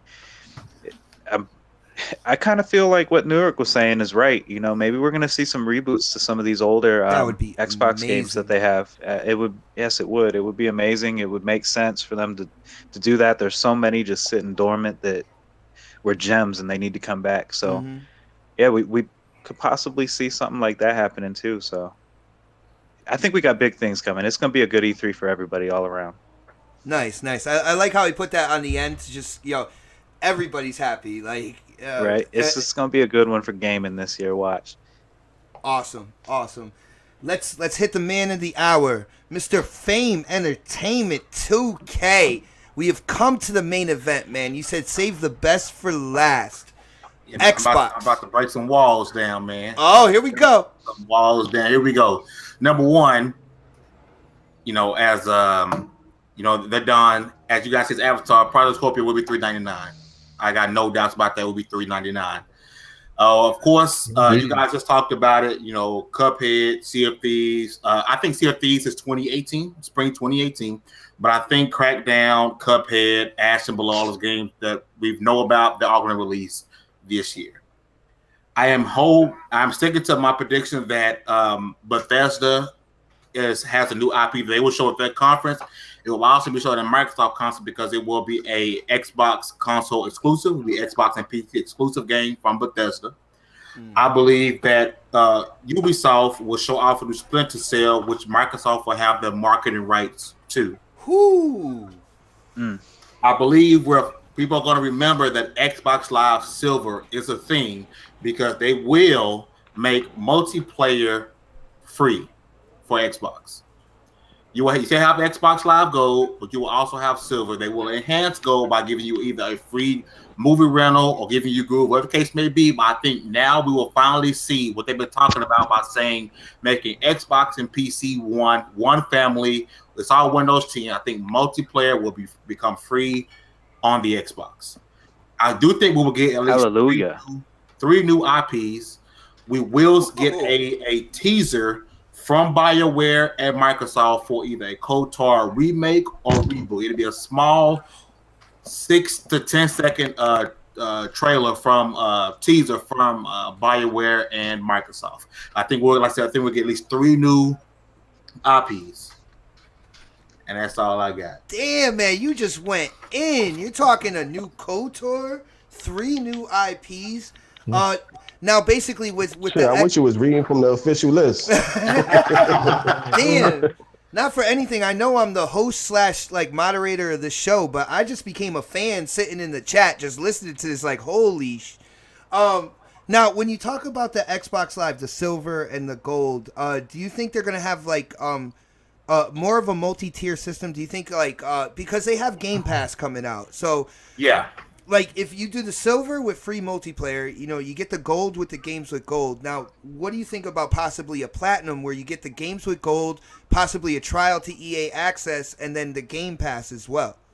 That would be dope. That would be actually really dope. I just really think the tiers that they're gonna really like to make people remember the Xbox Live Server is a thing. Like I said, they've been preaching this whole Windows 10 thing, and you know, everybody coming together. It's time. It's time to put multiplayer free. And of course, not necessarily, even if they don't do like a platinum, keep an Xbox Live Gold, they're going to give an incentive to make you stay gold, whether it's Groove. You know, they've been pushing 4K, you know, movies, stuff like that, 4K media. You know, give us a couple of DVD rentals, whatever the case may be. They're going to say that too. Incentivize you to stay gold. But if you don't want to be gold, you know, you have Xbox Live Silver. You can still, you know, play with your friends. Just you won't get the benefit. You won't get the games every month. You won't get movies every month. If they put Groove in there, you won't get Groove every month. You won't get free days. You won't get none of that stuff. But I think this will be the year we finally make multiplayer free. Which, if you are a diehard Sony person, diehard PlayStation 4 person, that should be great news for you because that would force Sony to do the exact same thing. Oh yeah, definitely. And Fame, like, guys in the chat, definitely listen to what he's saying here because this might even make more sense than you realize. Because when Xbox and Microsoft, when they went away from talking about sales, they went into starting to talk about active users, right? So if they make the online multiplayer free, it actually works in their benefit with what they're trying to tout out to their partners, to advertisers, to people in the company, because you got to remember, this is a business. So by doing that, they'll have a lot more people, even more people active on Xbox Live. So your argument is the active engagement that makes it so they buy more DLC, more play the games more online, and you're banking that now that gold is a barrier from those people doing those sort of things, that they're actually losing money by charging with gold versus making it free and making it through other means. Well, I think a free multiplayer is a console seller as well. When you got to choose which way to go, and if you never get Xbox Live Gold, you will choose the Xbox. If you're not one of the people who are super invested, you will choose Xbox because you get to play your games and don't have to pay extra money on top of what you already paying for your internet bill. That's a console seller. And you also got to put in consideration that here lately they've really been pushing that whole, you know, we have the best multiplayer narrative here lately, and that right there would make a lot of sense because, you know, that's the one thing, if you really want to get any type of PC or a PlayStation person to really actually gravitate to your console, free means everything to them. So it means you know what I'm saying? So you might be on something, fine. Yeah, definitely. That'll be a megaton. And with them being on Sunday, that will be the talk of E3 all the way through Sony's thing. That would be a megaton that couldn't be topped. Yeah, the whole day, because Sony is still going Monday night, I believe. So that whole Yeah. day, people, like, even in the gaming media, which we know can definitely not be fair or biased to certain things, they would have to come up with the question: is Sony gonna do the same thing? And then if they don't do that, I mean, not for anything, that would be a hit right there. But with what Don was saying, I don't think they're necessarily losing money. I think that this is looked at. Hold on. If you look at both sides, that's what I'm trying to say. It's like they're looking at one end and looking at the other, and they're weighing out which one. What I think it is an evolution in the model. All right. And I think that they looked at it, and with them touting the active user base and stuff like that, you're right. Though there's a possibility for more interaction with DLC, but I feel like they'll have that gold there, the gold tier, and like Fame said, they will definitely incentivize for people to keep the gold, and I think they're gonna make it like worth it. Fame, I am so glad you brought up this point, because it's something that I've actually been talking about for a while. I feel like it is that time, to make the multiplayer free, to go with that tiered system, and to really see the incentives that they offer with going gold or even possibly platinum. And if they do announce this at the conference, I mean, that is basically, you talk about the price of the Scorpio being a mic drop moment. Not for anything, news like this is a definite mic drop moment. Do you guys agree? For sure. Yeah. I look at it as a great moment. I don't think that would, for me, that's not the drop down moment. I mean, Man, that's a drop the mic for them, because doing that is going to sell those services they're pushing. Right. Because you're not paying for you're paying for Xbox Live, but you're not paying for your multiplayer anymore. Yeah, so that because I'm still gives you gonna that whole opportunity. I'm still gonna be paying for my goal regardless. Yeah, I don't think Gold will be as popular now if the multiplayer is free. I mean, they bragged about the billions of dollars that they made from services alone. I don't think Xbox Live is ever gonna go. Well, I mean, like Fame said, the multiplayer part, but I see it's fair because it's free on PC, but who knows? We'll have to see. Well, like I said, I just think with the whole "we are one," with the whole Windows 10 thing, I really believe it's inevitable, and I think it's the best for gamers. Because think about it, we should not have to pay for multiplayer anyway. Like me personally, exactly. I would keep my Xbox Live Gold, because think about it. I don't even pay $60 a year. I find deals where I pay like $40 a year. You get over $100 worth of games with the games you get every month. To me, that alone is still worth it for me. Mm-hmm. But I do think they will add something onto it, whether it's a DVD run, a movie run, or something like that. Mm-hmm. Remember Xbox Live Diamond? What was that? Do any of y'all remember the Xbox Live Diamond? I don't remember that. Nah, man, you hardcore Xbox. What That was on 360. It was 360. Search Xbox Live Diamond. You sign up, you got a card and everything. I never got my card though. Microsoft bullshit me, but it was for a little bit. But they could start something like that for like $100 a year, where you get Groove, you get discounts for movies and TV, you get the Game Pass included and EA Access and stuff like that with the 2 free games every month. That would be dope. Yo, and then not for anything, but like when you because with the Xbox, with the way me and O-Snap's game share, you know what I'm saying? All the benefits will go between the two consoles if they do something like that as well. Damn, that would be insane, man. I love talking about this right now. They were killing it. Like I said, I've been saying it ever since the Scorpio reveal. I know, but people say, "Oh, Bethesda was there with Nintendo too." I really think they're making a console exclusive game. It'd be PC and Xbox. I think what Shinobi teased, the whole Microsoft has a marketing rights for a AAA game. I think that was Splinter Cell. I think Splinter Cell is finally coming back. I think they got two. I think they got the marketing rights for Splinter Cell, and I for some reason I believe that they got marketing rights for the Assassin's Creed as well. But we all know they got marketing rights for Madden. That's it. But this year Madden is gonna be special, man. That Frostbite got that Madden looking amazing. I hear that every year, man. No, it's different, bro. They got story mode now and everything, bro. This last year's mode was dope. This last year's Madden was legit. It's been the best that it's been in the last 12 years. So But them visuals this year is on a whole. It's on Battlefield 1 type level. word, I haven't seen that. Yeah, Seen you the gotta video. Look check at the that Madden out. 18 trailer, bro. And then it got a story You know, mode like FIFA, like that FIFA mode, like how NBA 2K got the Yeah, it got a my story player. mode for that. Yeah, Yeah. cool. But them Did graphics y'all though, see in the man. comments? Yeah. What's up? What's Conquer up? made by 343. MVC2 Toker said it. Conquer made Conquer by what? 343. That'd be wild. That'd be crazy. That's No, I wish Microsoft. I wish they First-person would shooter, use them StarCraft. studios. I wish they would use 343 and the coalition. Like make something else besides Gears and Forza, man. Like it's so much talent there, and they know how to push this system. But they work there because that's where they want to work on. right. People need to understand that. People always want to split up those studios. Mhm. You know, you're better off creating a whole new studio that really wants to do something different. Well, Microsoft don't seem like they're good in that department. To try to create a new. They don't have to split or nothing. Just create something different. They've done it twice. They did 343. That was a whole new studio they built up from scratch for Halo, Black Tusk. and they've Yeah, done it. because Bungie They've did. done it with Coalition. Because Yeah. Epic dipped. Like But- they had no choice. Well, They had a choice. no, they had a choice. So who was going to make Gears and who was going to make Halo? They had to do it. No, Coalition started off not As even Black as- Tusk. They started Yeah, off not as even- Black Tusk with Yeah. that, was it Shanghai Knights or I something mean, like it's that?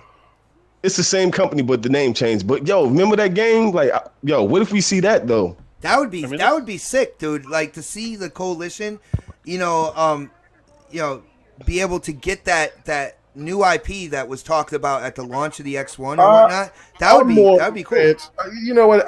All this whole talk of let a studio do something different because Horizon Zero Dawn was a success. You got to understand, Killzone wasn't going anywhere.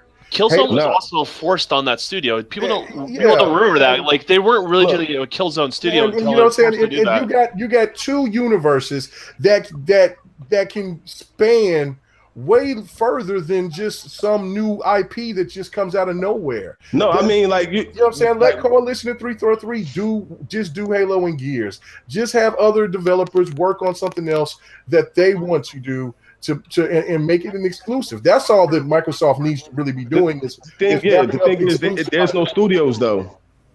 They don't really need a studio if they can get developers put together and make an exclusive IP. When people, I think they get it all twisted. They want these people to do something different, when all really what they're asking for is just a new exclusive IP. So if they could just find some just talented developers to come together and just make something because they want to, Like on some second party stuff. yeah, that's cool. But leave 343 alone. Let them work on the Halo universe. They already got shit going crazy. People are leaving. People are, saying there's firings and there's all types of things going on. There's a big turnover going on in 343 right now.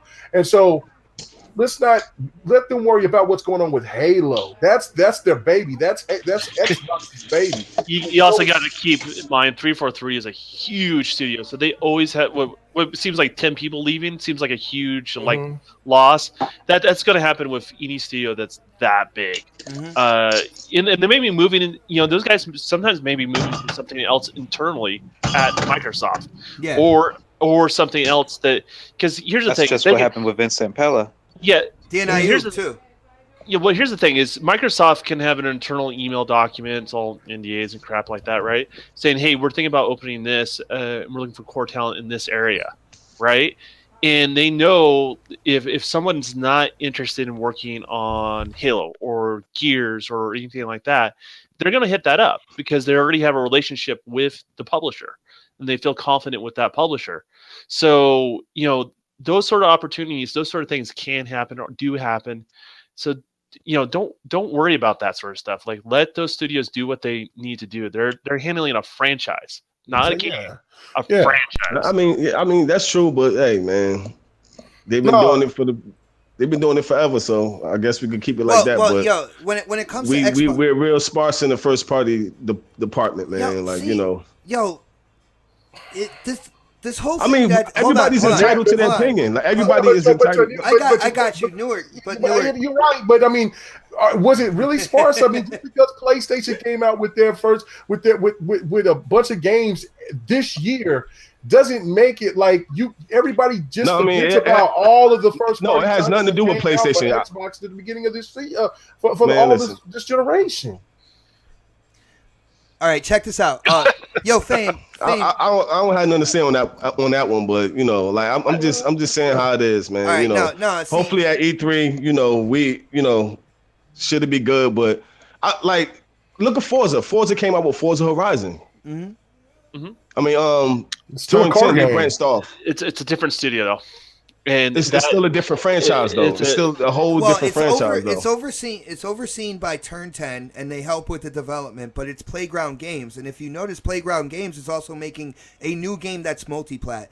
All right, Playground Games to Microsoft. Yeah, they're third-party developer. No, well, it's when Playground works with Microsoft, it's a second party. Yeah, second party. Yeah, I know this. And Microsoft and Phil Spencer and Xbox, they've come out. Phil Spencer has come out and actually said that like he kind of prefers the second party kind of like option when it comes to exclusives for a system.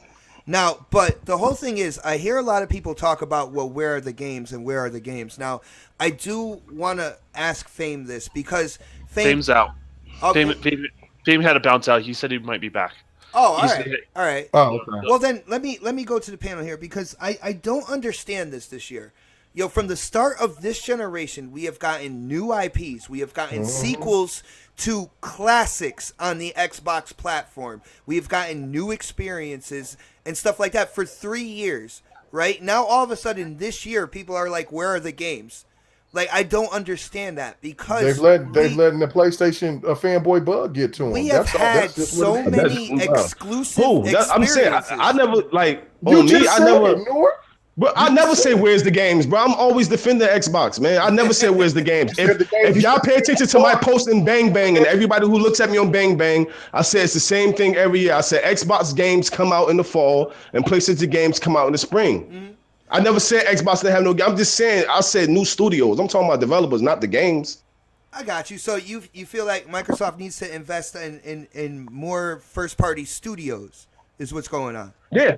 Yeah, because the second party studio, they lose all the studios that were second party studios. Well, Newark, every last one of them. Well, Newark, I could definitely agree with you because with like the second party, what happened with Platinum? And we don't never get sequels to none of them games. Newark, I'm agreeing with you, man. You might want to let me finish here, so this way, like, yo, what happened with Platinum Games? A part of the reason is that was a second party deal. If they have if they like put more of their money into first party studios and stuff like that, they won't have that happen. They won't have that developer that only has that second party contract taking the money and pushing it into other projects. It takes that problem out completely.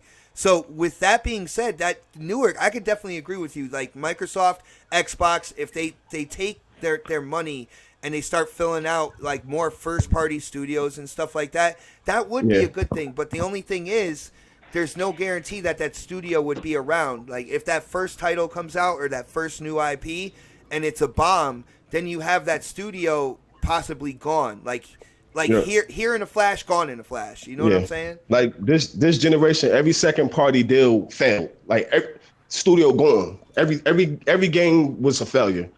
We ain't getting no sequel. Rise, Son of Rome. We're not getting a sequel to that. At least, like, that's what it seems. Sunset Overdrive. See, and Sunset Overdrive is a great game, man. That deserves a sequel, no doubt. Exactly. The game. By Remedy, right? Quantum Break. Yeah, by Remedy. Now need development games. The next game coming out on all platforms. Like, you know, even if Microsoft wanted to, they snatched up Rare. You know what I'm saying? I understand why they the ones who designed the avatars, but that was like, you know, back in the Connect days, and it made sense or whatever. But it seemed like their second party deals is going a little sour. So, you know, hopefully I feel turning it around, man. Like you already see it, and he already made an announcement that from the what they're doing with the hardware and what they're doing with the services, they putting the same effort into first party games or whatever. So Yeah, it seems like there is a shift. Like I know Phil Spencer has come out and he talked about the second party deal kind of be in the future. But that's the good thing about having a gamer at the head of the Xbox division. He could see it one way, but then all of a sudden you got the Platinum Games thing. With Quantum Break, I feel it was more due to like the media bias out there and the whole total native resolution bullshit. I You think know, with that's the checkerboard. Remember, yeah, but checkerboarding's good now. So yeah, I yeah, don't. Good now, exactly. yeah. Yeah, exactly. That was like my main thing. Like, yo, y'all killed Quantum Break for that. It's crazy, man. Yeah, but not, and with Phil, at least you see that he has a balanced enough mentality that he can see when something's not working and then go and change it. So if they focus more on first party, it's one of the main things would be, Phil was like, well, damn, these second party deals, they're not really working out. We're catching a lot of shit here. Like, we better go back and really invest under the Microsoft umbrella. I mean, I feel that would be a good thing, and those studios, they'll know the hardware, and plus they work with each other as well.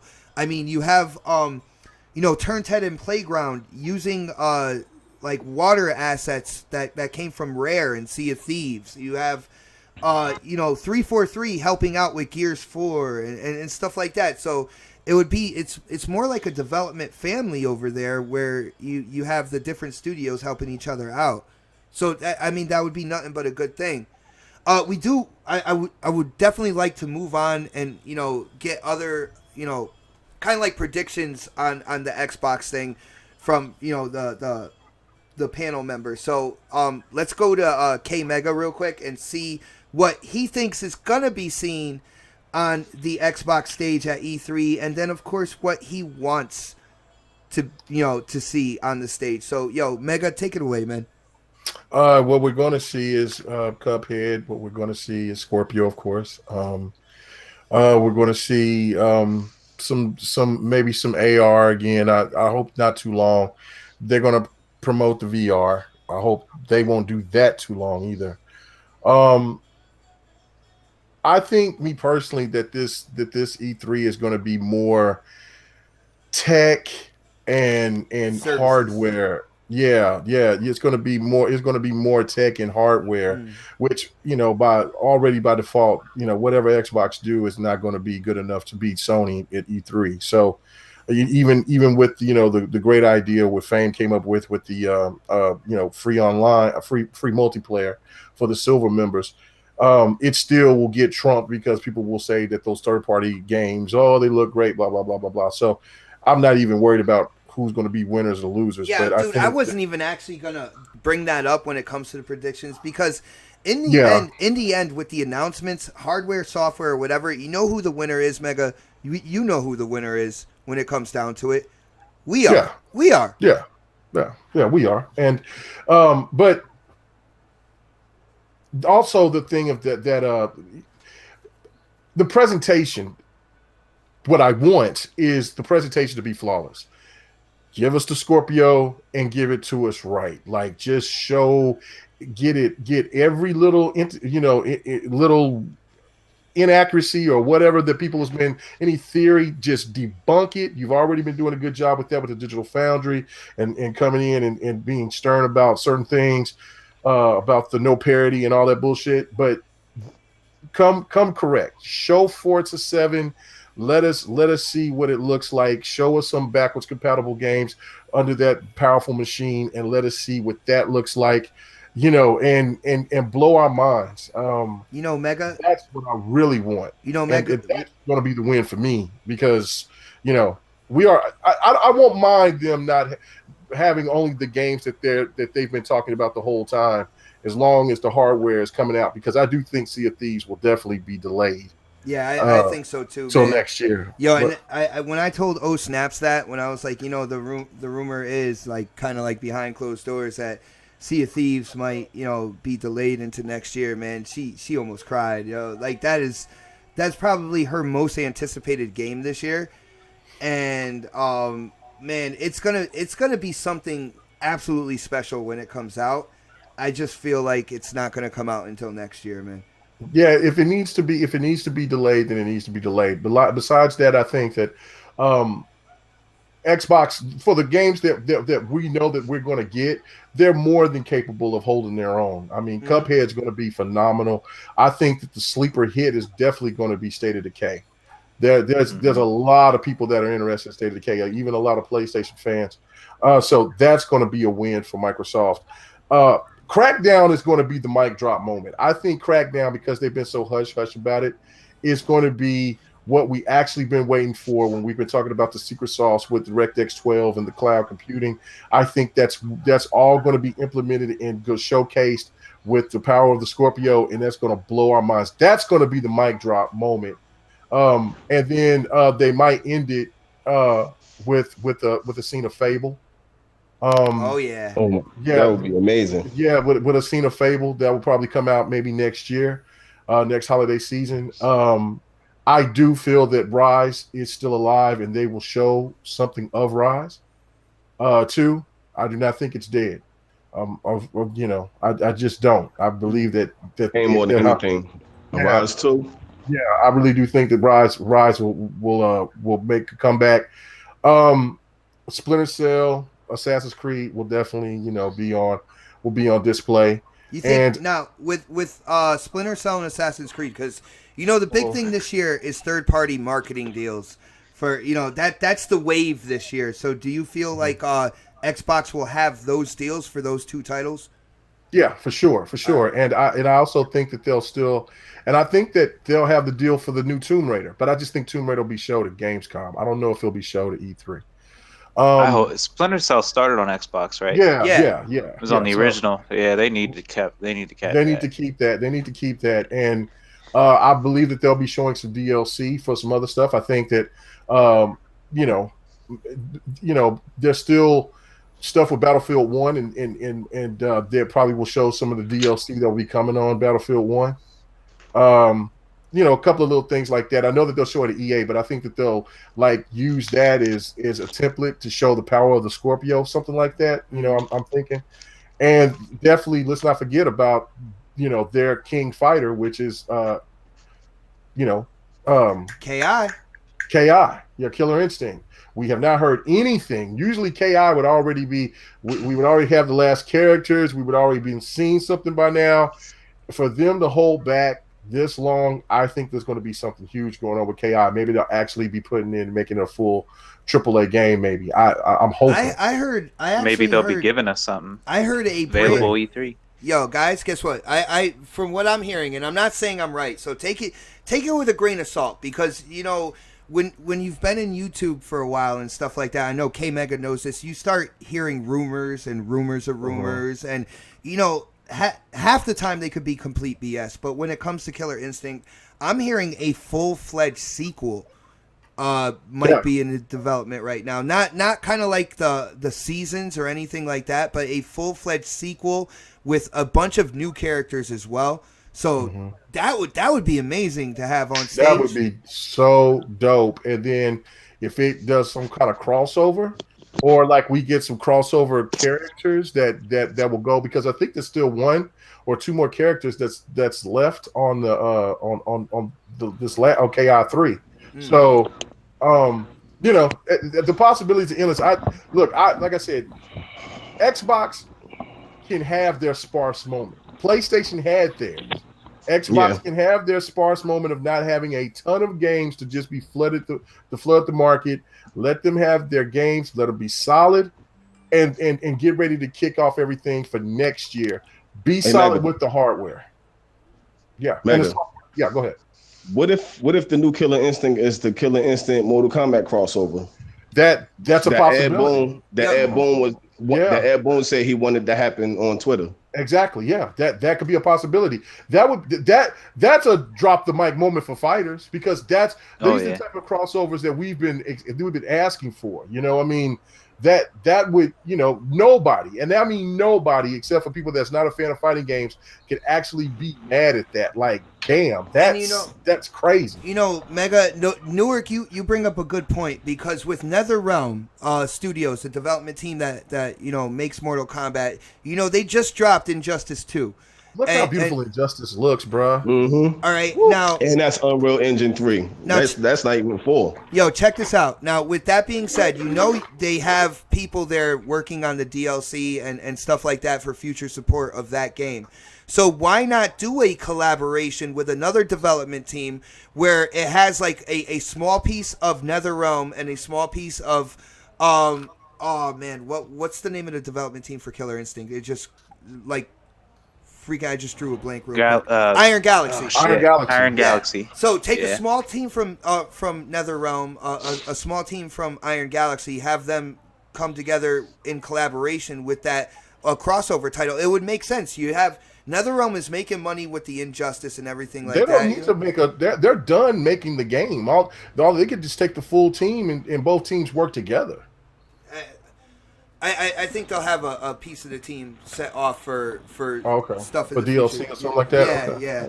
So, but that it would make sense to do a collaboration at that point in time because you have your new hot title that dropped. You have dedicated developers, over there, doing maintenance when it comes to the online and stuff like that, and continuing support on Injustice, and then you have the group that's over here working with Iron Galaxy on that crossover. That would be absolutely amazing.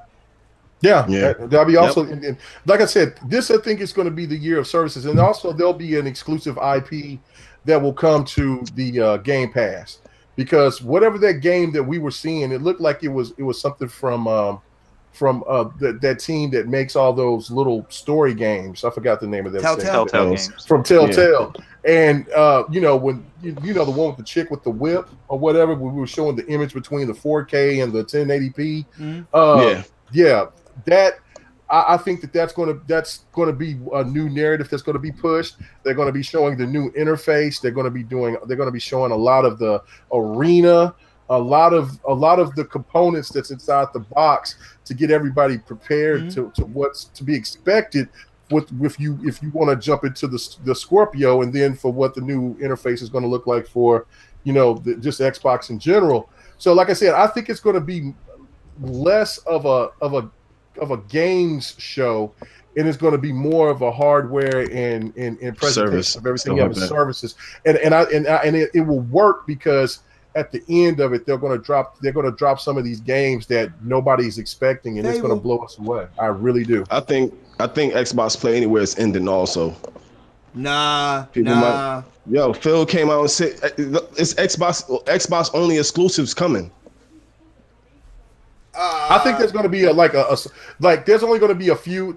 Not everything is going to be UWP. You know what I'm saying? Just like they're going to grab some PC games and bring them over to the Xbox.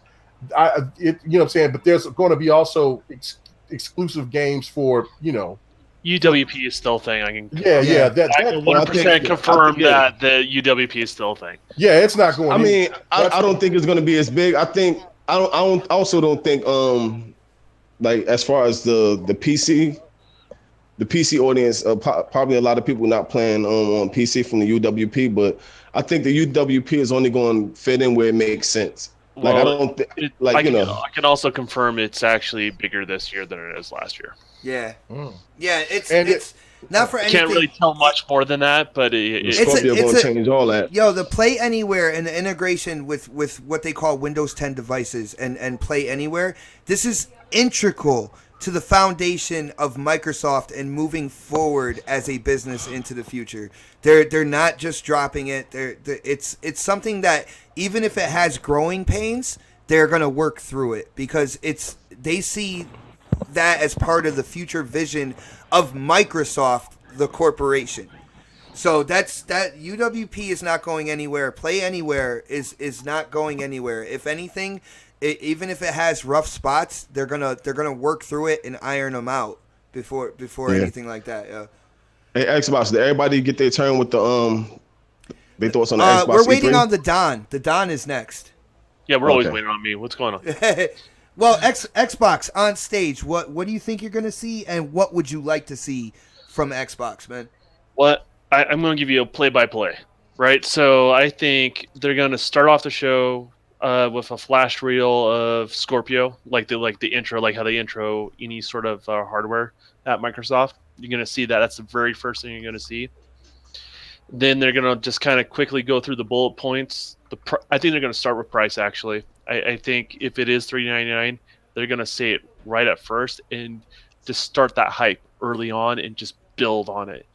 I think they're gonna also show a quick little, just kind of like a clip of like, you see, these are the games that already are running on 4K on Scorpio when you pick it up this holiday season or whatever it is, and you'll see just like a quick like number, how many they are, how many games are already hitting that, and then they're going to go straight into the games that we already know. We've already kind of seen they're going to start with that, but I think the first one they're going to show is Crackdown, and the reason why I think they're going to show Crackdown is it's a good example where they can show how the multiplayer is and how it works on multiple pieces of hardware pretty flawlessly. And I think also they're just gonna this is like the next generation of cloud computing. Like they're just gonna like just show it to you. And then after they get through the games that we know of, we're probably gonna get that lull in the middle with the indie scissor reel, that you typically get every year. But they're gonna bookend either side of that scissor wheel with Ori and the Blind Forest and Cuphead. Ori and the Blind Forest 2, I should say, and then after whatever they squeeze VR in there, unfortunately, we're gonna have to sit through that portion of it. Unfortunately, really. Yeah. I got the official E3 list he reading from right now. Yeah. No, it's not. This is how I think it's gonna happen. I know, but it sounds so nice though, man. Yeah, and then I think they're gonna end with whatever kind of like marketing deals and multi-plat ones mixed in with the new IP that they may have in the works that is going to be coming out before next E3. So so you're talking new IP, like not like existing franchises or anything like that, like brand new games or brand new games, I should say, because it could be existing franchises or brand new IPs, one of the two, but the ones we don't know of, right? The ones that are like in the rumor mill or just something we just out of left field we've never seen. Mm-hmm. But I think that they're going to mix that with the third party at the end of the conference. So start strong with the messaging, what the Scorpio is about, what you can do with it. Use multiple examples that show the games we use it working on multiple different pieces of hardware early on with existing indie in the middle. They're going to squeeze VR somewhere in there and not lull in the middle, and then at the end I think they're going to finish with good third party, strong third party stuff with a mixture of whatever they're going to have new that we haven't seen yet. And I think everything we see from Microsoft is going to have, we're going to receive it most likely before next E3. All right, now, with that being said, man, and that is a hard thing to follow because I still have to do my predictions and everything. But you said ending with that mixture. Is there a mic drop moment at the end, in your opinion? A certain title or something like that? Something kind of like loved by the Xbox community? Something to really kind of hit home at the end. Do you think there's anything, any type of teaser or anything like that at the end of the show? I can't predict what that actually would be. Like that one's escaping me. But what I do really want to see, because the technology has evolved to the point, is there's no reason to go to. I hate to say this, but there's no really reason to go to E3. There's no reason why with Xbox Live and PlayStation Network that you can't have all the demos that are on the floor available to the public. That would be amazing, dude. They actually did that at one year, a couple of years. Yeah, they kind of got close to that. They weren't quite there, right? But I really feel like those builds should be available to the public. Because here's the thing, Microsoft is fighting an uphill battle with the media, right? So they have, there's three things you kind of have to win over, right? It's two of three things: either the media, the end user base, or the developers, right? I really feel like they're winning over the developers behind the scenes right now. And the media, I don't think they can really churn, but what they can use the numbers of the public in their favor. Yeah. And I think they can win over the public. So if they make games accessible to Xbox owners that are on the E3 show, and only make it available for that week of E3, right? Mhm. And after that, the demos are done. Shut them off, right? If you're able to do that sort of experience, I think that to me would be a mic drop moment. Imagining if you all of a sudden you just after Sunday you're able to play Crackdown, or Sea of Thieves for the general public, or any of these other known quantities that we have. Anything that's shown on their floor, all you have to do is just turn on your Xbox. Dude, that would be absolutely amazing. And I am getting teased with steak right now. Dude, you are a hard person to back up. And I want to take this time out. And I actually want to thank the entire panel. And I want to thank Fame. Guys, this so far has been an absolutely amazing show. Like, the opinions and kind of like the predictions. I've heard stuff here today that I haven't heard like anywhere else, and they're well thought out predictions, and I just want to thank you guys for taking the time out, and doing the research and coming with some stuff to really make people think about what might be coming in did we say less than a month with Less than a E3? month. Like 2.5 weeks. Yeah, It's a little bit more than Couple 2.5, weeks. less than a month. guys, I already think this is one of the best shows we've had, and I think this might be one of the best prediction shows this year. And I gotta thank you guys, for doing all that legwork and everything. Now, as far as I'm concerned, when it comes to Xbox and E3, I'm gonna kind of do a loose play-by-play that kind of like the Don. I actually think they're gonna start up. The arena's gonna go dark, and the screen's gonna start playing, and it is gonna be Forza Motorsport 7, and I think it is going to drop jaws. The amount of detail, the lighting, everything like that, it's going to be absolutely amazing as they're showing this game. And a lot of people are going to think, with them showing that game, that they're going to go into the actual description of the game. But no, that is just to show you what the Scorpio is doing, because what they're showing is being run on the Scorpio, and then they're going to unveil the Scorpio. They'll get to Forza Motorsport after they do the unveiling. All right, once they give the what it looks like, the name of it, and the price point, they're going to be like, yeah, they're going to kind of revert people back to Forza Motorsport. They're going to go into that, and then they're going to go into games on the Scorpio. So they're gonna show like the Crackdown. They're gonna show the Sea of Thieves. They're gonna they're going to show those titles as well as the third party stuff, and they're going to do it in the grand fashion. You know what I'm saying? It's not just like, okay, well, here's Forza Motorsport, cars, and all of a sudden here's Crackdown. You know what I'm saying? The lights are going to go down. They're going to come back up. They're going to really make it like a grand thing. I do believe that they're going to do the indie sizzle reel. I believe that Cuphead is going to be front and center of the whole indie discussion, and they're going to be out there. I think they're going to drop the release date. All right.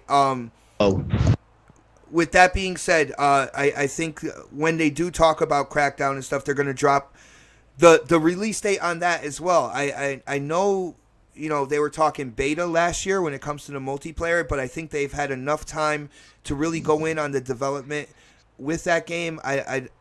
I don't know if they do a beta, it's going to be a beta starting that day, right? And that would be a really big thing to announce for me. I mean, I am hyped for Crackdown. So if they say that the beta is available that day and then it's releasing in the holiday, absolutely amazing. I will be completely psyched about that. State of Decay 2, they're going to show that, They're going to do their third-party marketing deals as well. All right, they're gonna go into the Assassin's Creed and Splinter Cell. Splinter Cell is gonna be absolutely huge. We're already expecting Assassin's Creed, but I think Splinter Cell might be one of those like worst kept secrets for E3, and I think they're gonna show these off again in very grand fashion, right? So I want to add something to the Splinter Cell, if you don't mind. So the Ubisoft earnings call, they didn't mention anything about Splinter Cell, but there's always these rumors about Splinter Cell coming out this year. What if Microsoft gained the rights to the Splinter Cell franchise? Oh my goodness, that would be huge. That would be huge. I'm not trying to start shit, but imagine if that happened. You know, That would turn heads. I mean, just like that rumor of them might be getting the Hitman series. I mean, as much as people would try to downplay that and say that that's not a big deal, you know, I think that that's a big deal as well. But Splinter Cell is a much more Xbox oriented game to me because it started out on Xbox. Yeah, that would be fantastic. That would be, I think, one of those IPs that Newark has been asking for. well, I can strangely see because Ubisoft is they're so stuck on like They're the so services French. based. Well, they're stuck on the whole services based like gameplay elements. Yeah. You know, they may look at the Splinter Cell as just not something that works for their portfolio anymore. Yeah. Like I can see that. I mean, I don't know. I don't have any inside information on this, guys. So just guys know. But I'm just looking at what's been made public and jumping to conclusions. But it's an interesting thought. So Well, just think about this. You know, Newark was talking about the coalition and that Black Tusk game. If they do this, you know, hypothetically, if they do have Splinter Cell, maybe they could have a team that splits off and works on it and make it like have that Black Tusk vision of that Shanghai Knights or whatever. There's so many different avenues with Microsoft, because I mean with Xbox, because first of all they are a division of Microsoft. Microsoft is a fucking wallet. Let's just be honest. I know Xbox, they have a certain budget and stuff like that, but if they're really gonna go in and they're gonna push forward with games as one of the foundations of Microsoft as a corporation, then the corporation needs to open up their wallet even more to a certain well, extent. you got to keep in mind their budget opening up when they closed down Scalebound. I mean, Yeah. you know, in their budget also opening up because they're done pretty much developing. I mean, they're never done developing, but you know what I mean. Like the hardware wise, as far as developing, is done on Scorpio. Yeah. So there's a lot of money that gets sucked up in hardware development, and that IP in particular, more so than any other IP that they were working on at the time. So there's a lot more money to do things than people realize. All right, now check this out. I want to move forward a little bit, because when you talked about freeing up money and stuff like that, there's another point I'm going to make here as I go through this kind of like play by play.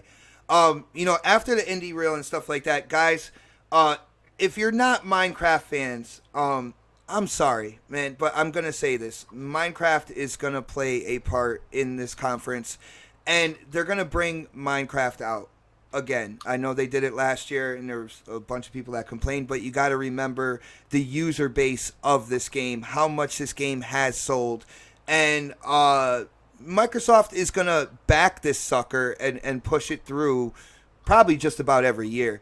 But the thing is, I think that Microsoft is going to use Minecraft to introduce the mixed reality headsets onto the stage. They're going to use it as kind of like a segue into the mixed reality headsets by Acer and HP. Now, with Don talking about freeing up money, here's another great thing about Xbox being under Microsoft, about it being a division of Microsoft. Microsoft deals with PC. Microsoft has gotten into hardware within, you know, the past few years and stuff with the Surface Book and stuff like that. Now when it comes to mixed reality and VR, you have Microsoft kind of like splitting the bill when it comes to these headsets. Not only are they splitting the bill with these second parties like HP and Acer, but you have kind of like the computer hardware division working on the development of it and using their funds there, and maybe some of the Xbox division as well because of Scorpio. But they're going to come out with these headsets. They're going to show, you know, Minecraft with the mixed reality where you have Minecraft on your table, but then they're going to flick a switch and it's going to go into VR, right? This is what I'm thinking. And then they're going to do the headsets and say the headsets are compatible with Scorpio. That's a good prediction, because to be totally honest with you, the one of the problems with VR or AR in general is it's not the technology itself, it is our lifestyle, our homes, right? And so the experiences are unfortunately are always going to be very limited on those type of things. But something like Minecraft, where you don't really have to jump around or do a bunch of random things to create these worlds. That makes sense. Yeah. That makes a lot of sense, Xbot. Well, thank you, man. I appreciate that. And there's a reason. Like when Microsoft invests in something, I've accused Microsoft of sometimes looking too far into the future. And unfortunately, the consumer base, even the gamers out there, they've had to catch up with them at certain points in time. So when they did buy Mojang and they bought Minecraft, I feel like they had this road already paved for them. They just had to drive it. You know what I'm saying? And this is part of that road. Now, at the end, all right. This is where I think the titles for next year and stuff like that are going to come out, and I feel that they're gonna tease a new Perfect Dark. I'm not sure how big they're going to get into it. I'm not sure how like far into development the title will be, but I believe that Rare is working on a third person Perfect Dark, and I think they are going to kind of announce it getting close to the end of the show. And I feel the mic drop moment will be Fable. A lot of the gamers and YouTubers I talk to believe that this game, will be announced at E3. For the gaming community out there, it's kind of a toss up. I feel very strongly that, this game is either in development or will be in development shortly, and I believe that they will have a teaser at the end of the show. Now, what Fame said is something that, when it comes to the tier system with Xbox Live, is something I've talked about for a while, and unfortunately, for the last month or two, I forgot about that. And man, I'm trying to squeeze that in there with my predictions. Hopefully, they can squeeze that in there. I believe it's something that can definitely be announced this year at E3, like K Mega said, hardware and services. But when you look at it all, they show the games running on the Scorpio. They show the Sea of Thieves. I believe Sea of Thieves is going to be delayed until next year. That's what I've been hearing. If you go in and you play kind of like that closed beta or whatever, it feels really good. It just doesn't feel like it's that close to a polished end product. And I feel like that's actually going to be pushed into next year. But with Crackdown, with all the third-party games that are coming out this year, even the ones that are marketed by Sony, there are so many games coming out this year. I am completely hyped for E3. I'm completely pumped for all the conferences. And I got to say, Xbox, in the end, is the one I am most hyped for.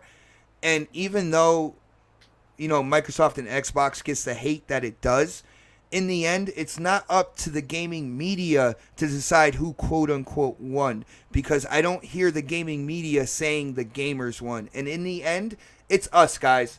We all win. We get to see these games coming out. We get to see the new hardware coming out.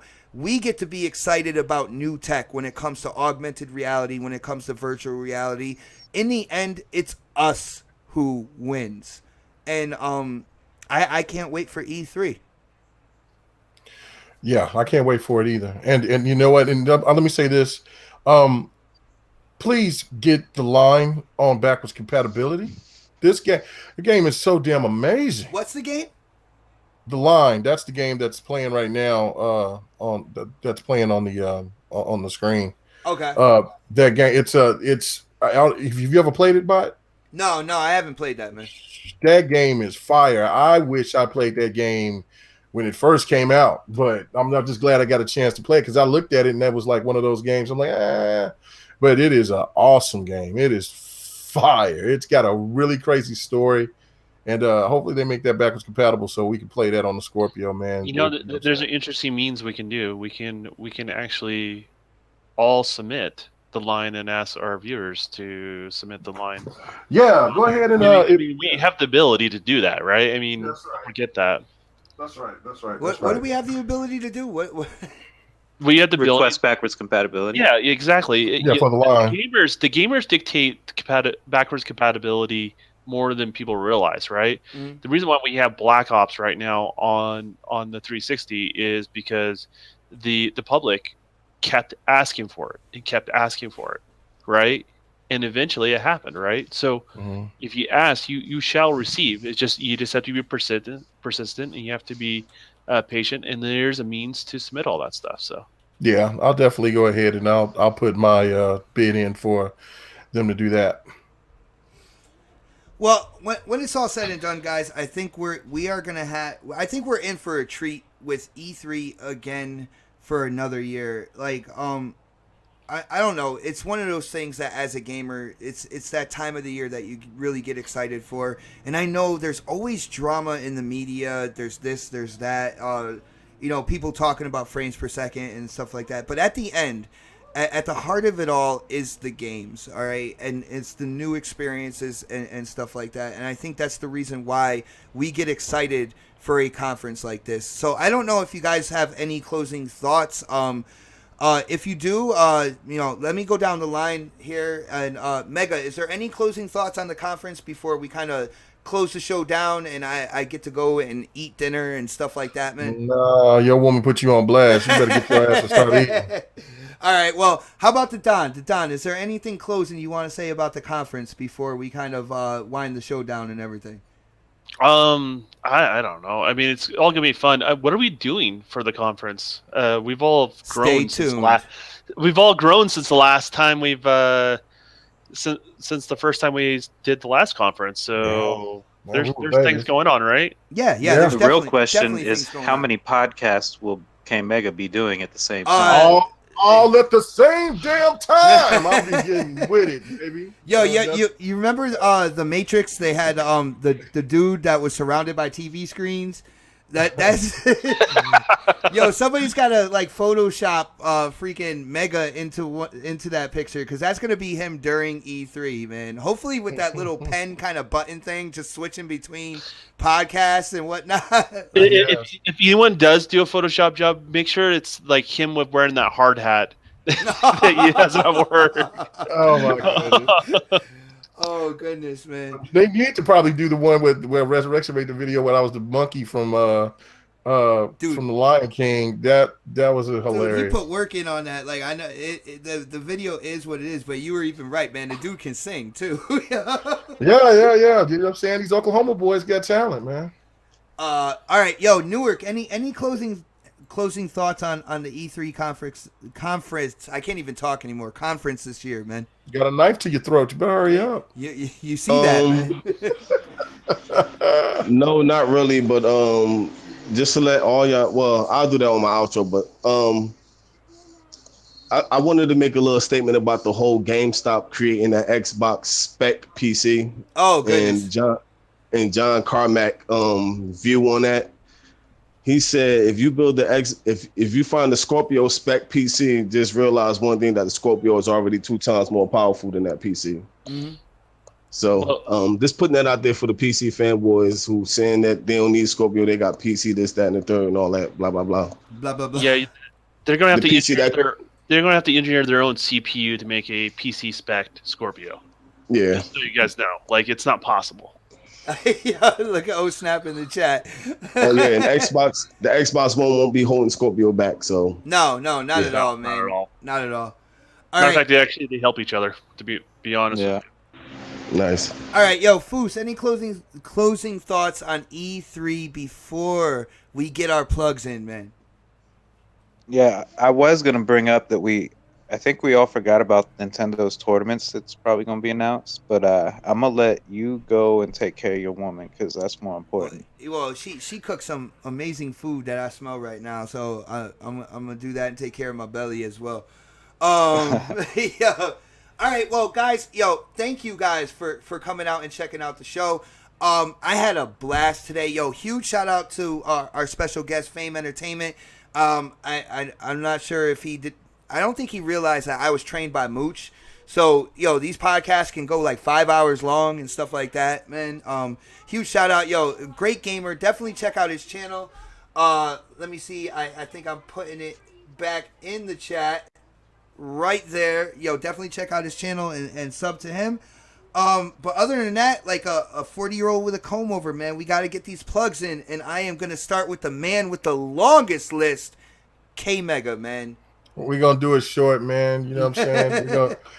Check me out, BGST. Check out Intro Media Gaming. Check out the GRG podcast. Check me out on the multiplayer.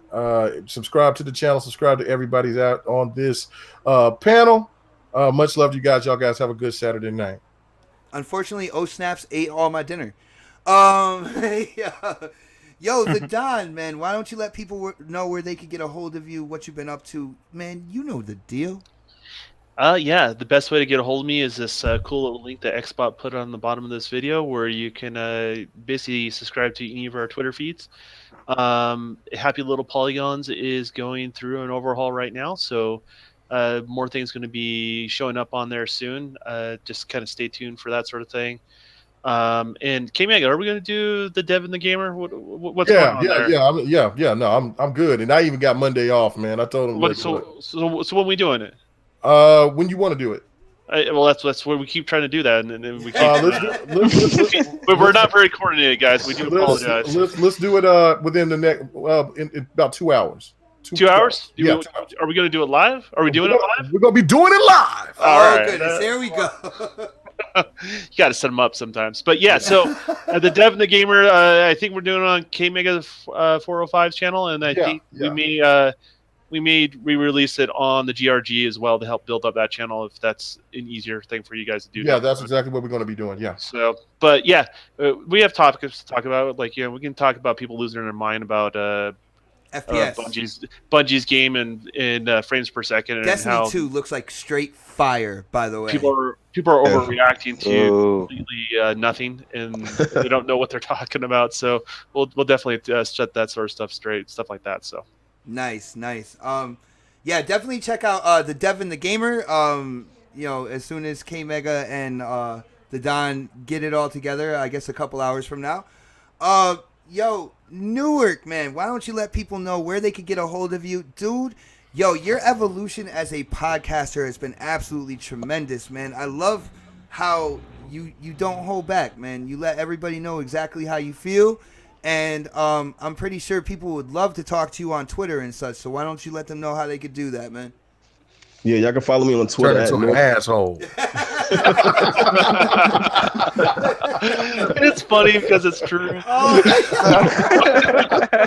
all love you. Boy, my boy, that's family, boy. Nork NJ360 on Twitter and Instagram. Xbox News for Xbox Gamers on Facebook and as the Xbox Club. Enjoy your weekend. Nice, That's it. dude. That's it. That's my cue. Move on. And guys, this week we had the Golden Voice. I guess fully back 100% healthy because last week he wasn't feeling good. Foos, I think some candles got lit. There was some undergarments thrown. You might have to check your Twitter DM because I'm pretty sure it's jam-packed right now. But for people who don't know how to get a hold of you, why don't you let them know how to do so, man? Yeah. Check me out on Twitter, Fooskies1. Definitely check out my Beam streams that I'm starting up. I've done a few, but I didn't know how to use Beam very well, so I couldn't figure out how to find my archive videos, but I got all that straightened out. So you'll probably see a lot more popping up, and I'll try to get some of those put over onto my YouTube channel. You can check out, and that's also Fooskies1. And you can always get a hold of me on Xbox. So definitely do that. Nice. And huge shout out to Snap It's Mel. She is doing a community combat tonight at 10 p.m. Eastern. So if you have her gamer tag, definitely look for her around that point in time. We will be playing Mortal Kombat XL, I believe, possibly a little bit later on, Injustice 2. But she is inviting everybody from the community. If you don't know her gamer tag, definitely hit her up on Twitter at girlscangame22. And I know I can't wait to go in there, man. I'm going to use my alien. Hopefully K-Mega will be over there so I can kind of get a little bit of revenge and retribution for what he did to me in the Mortal Kombat tournament in the first round. Yeah, let's go. Yeah. Let's go. Yeah. But I can't wait for that. It's community combat or coffee casuals in combat. So definitely check out her Twitter, 10 p.m. to see how to get involved in that. But guys, it is Saturday. You know, the gamers got a game. I gotta eat, man, because that food is just smelling so good. So like I say every Saturday, we'll check you out next Saturday for the next podcast. Have a great weekend, and thank you again, guys, for all your support. We really, really do appreciate it. See you next Saturday, guys. You know, it's funny how like Fuski's turned into the Justin Bieber of the next podcast. Like, Nah. next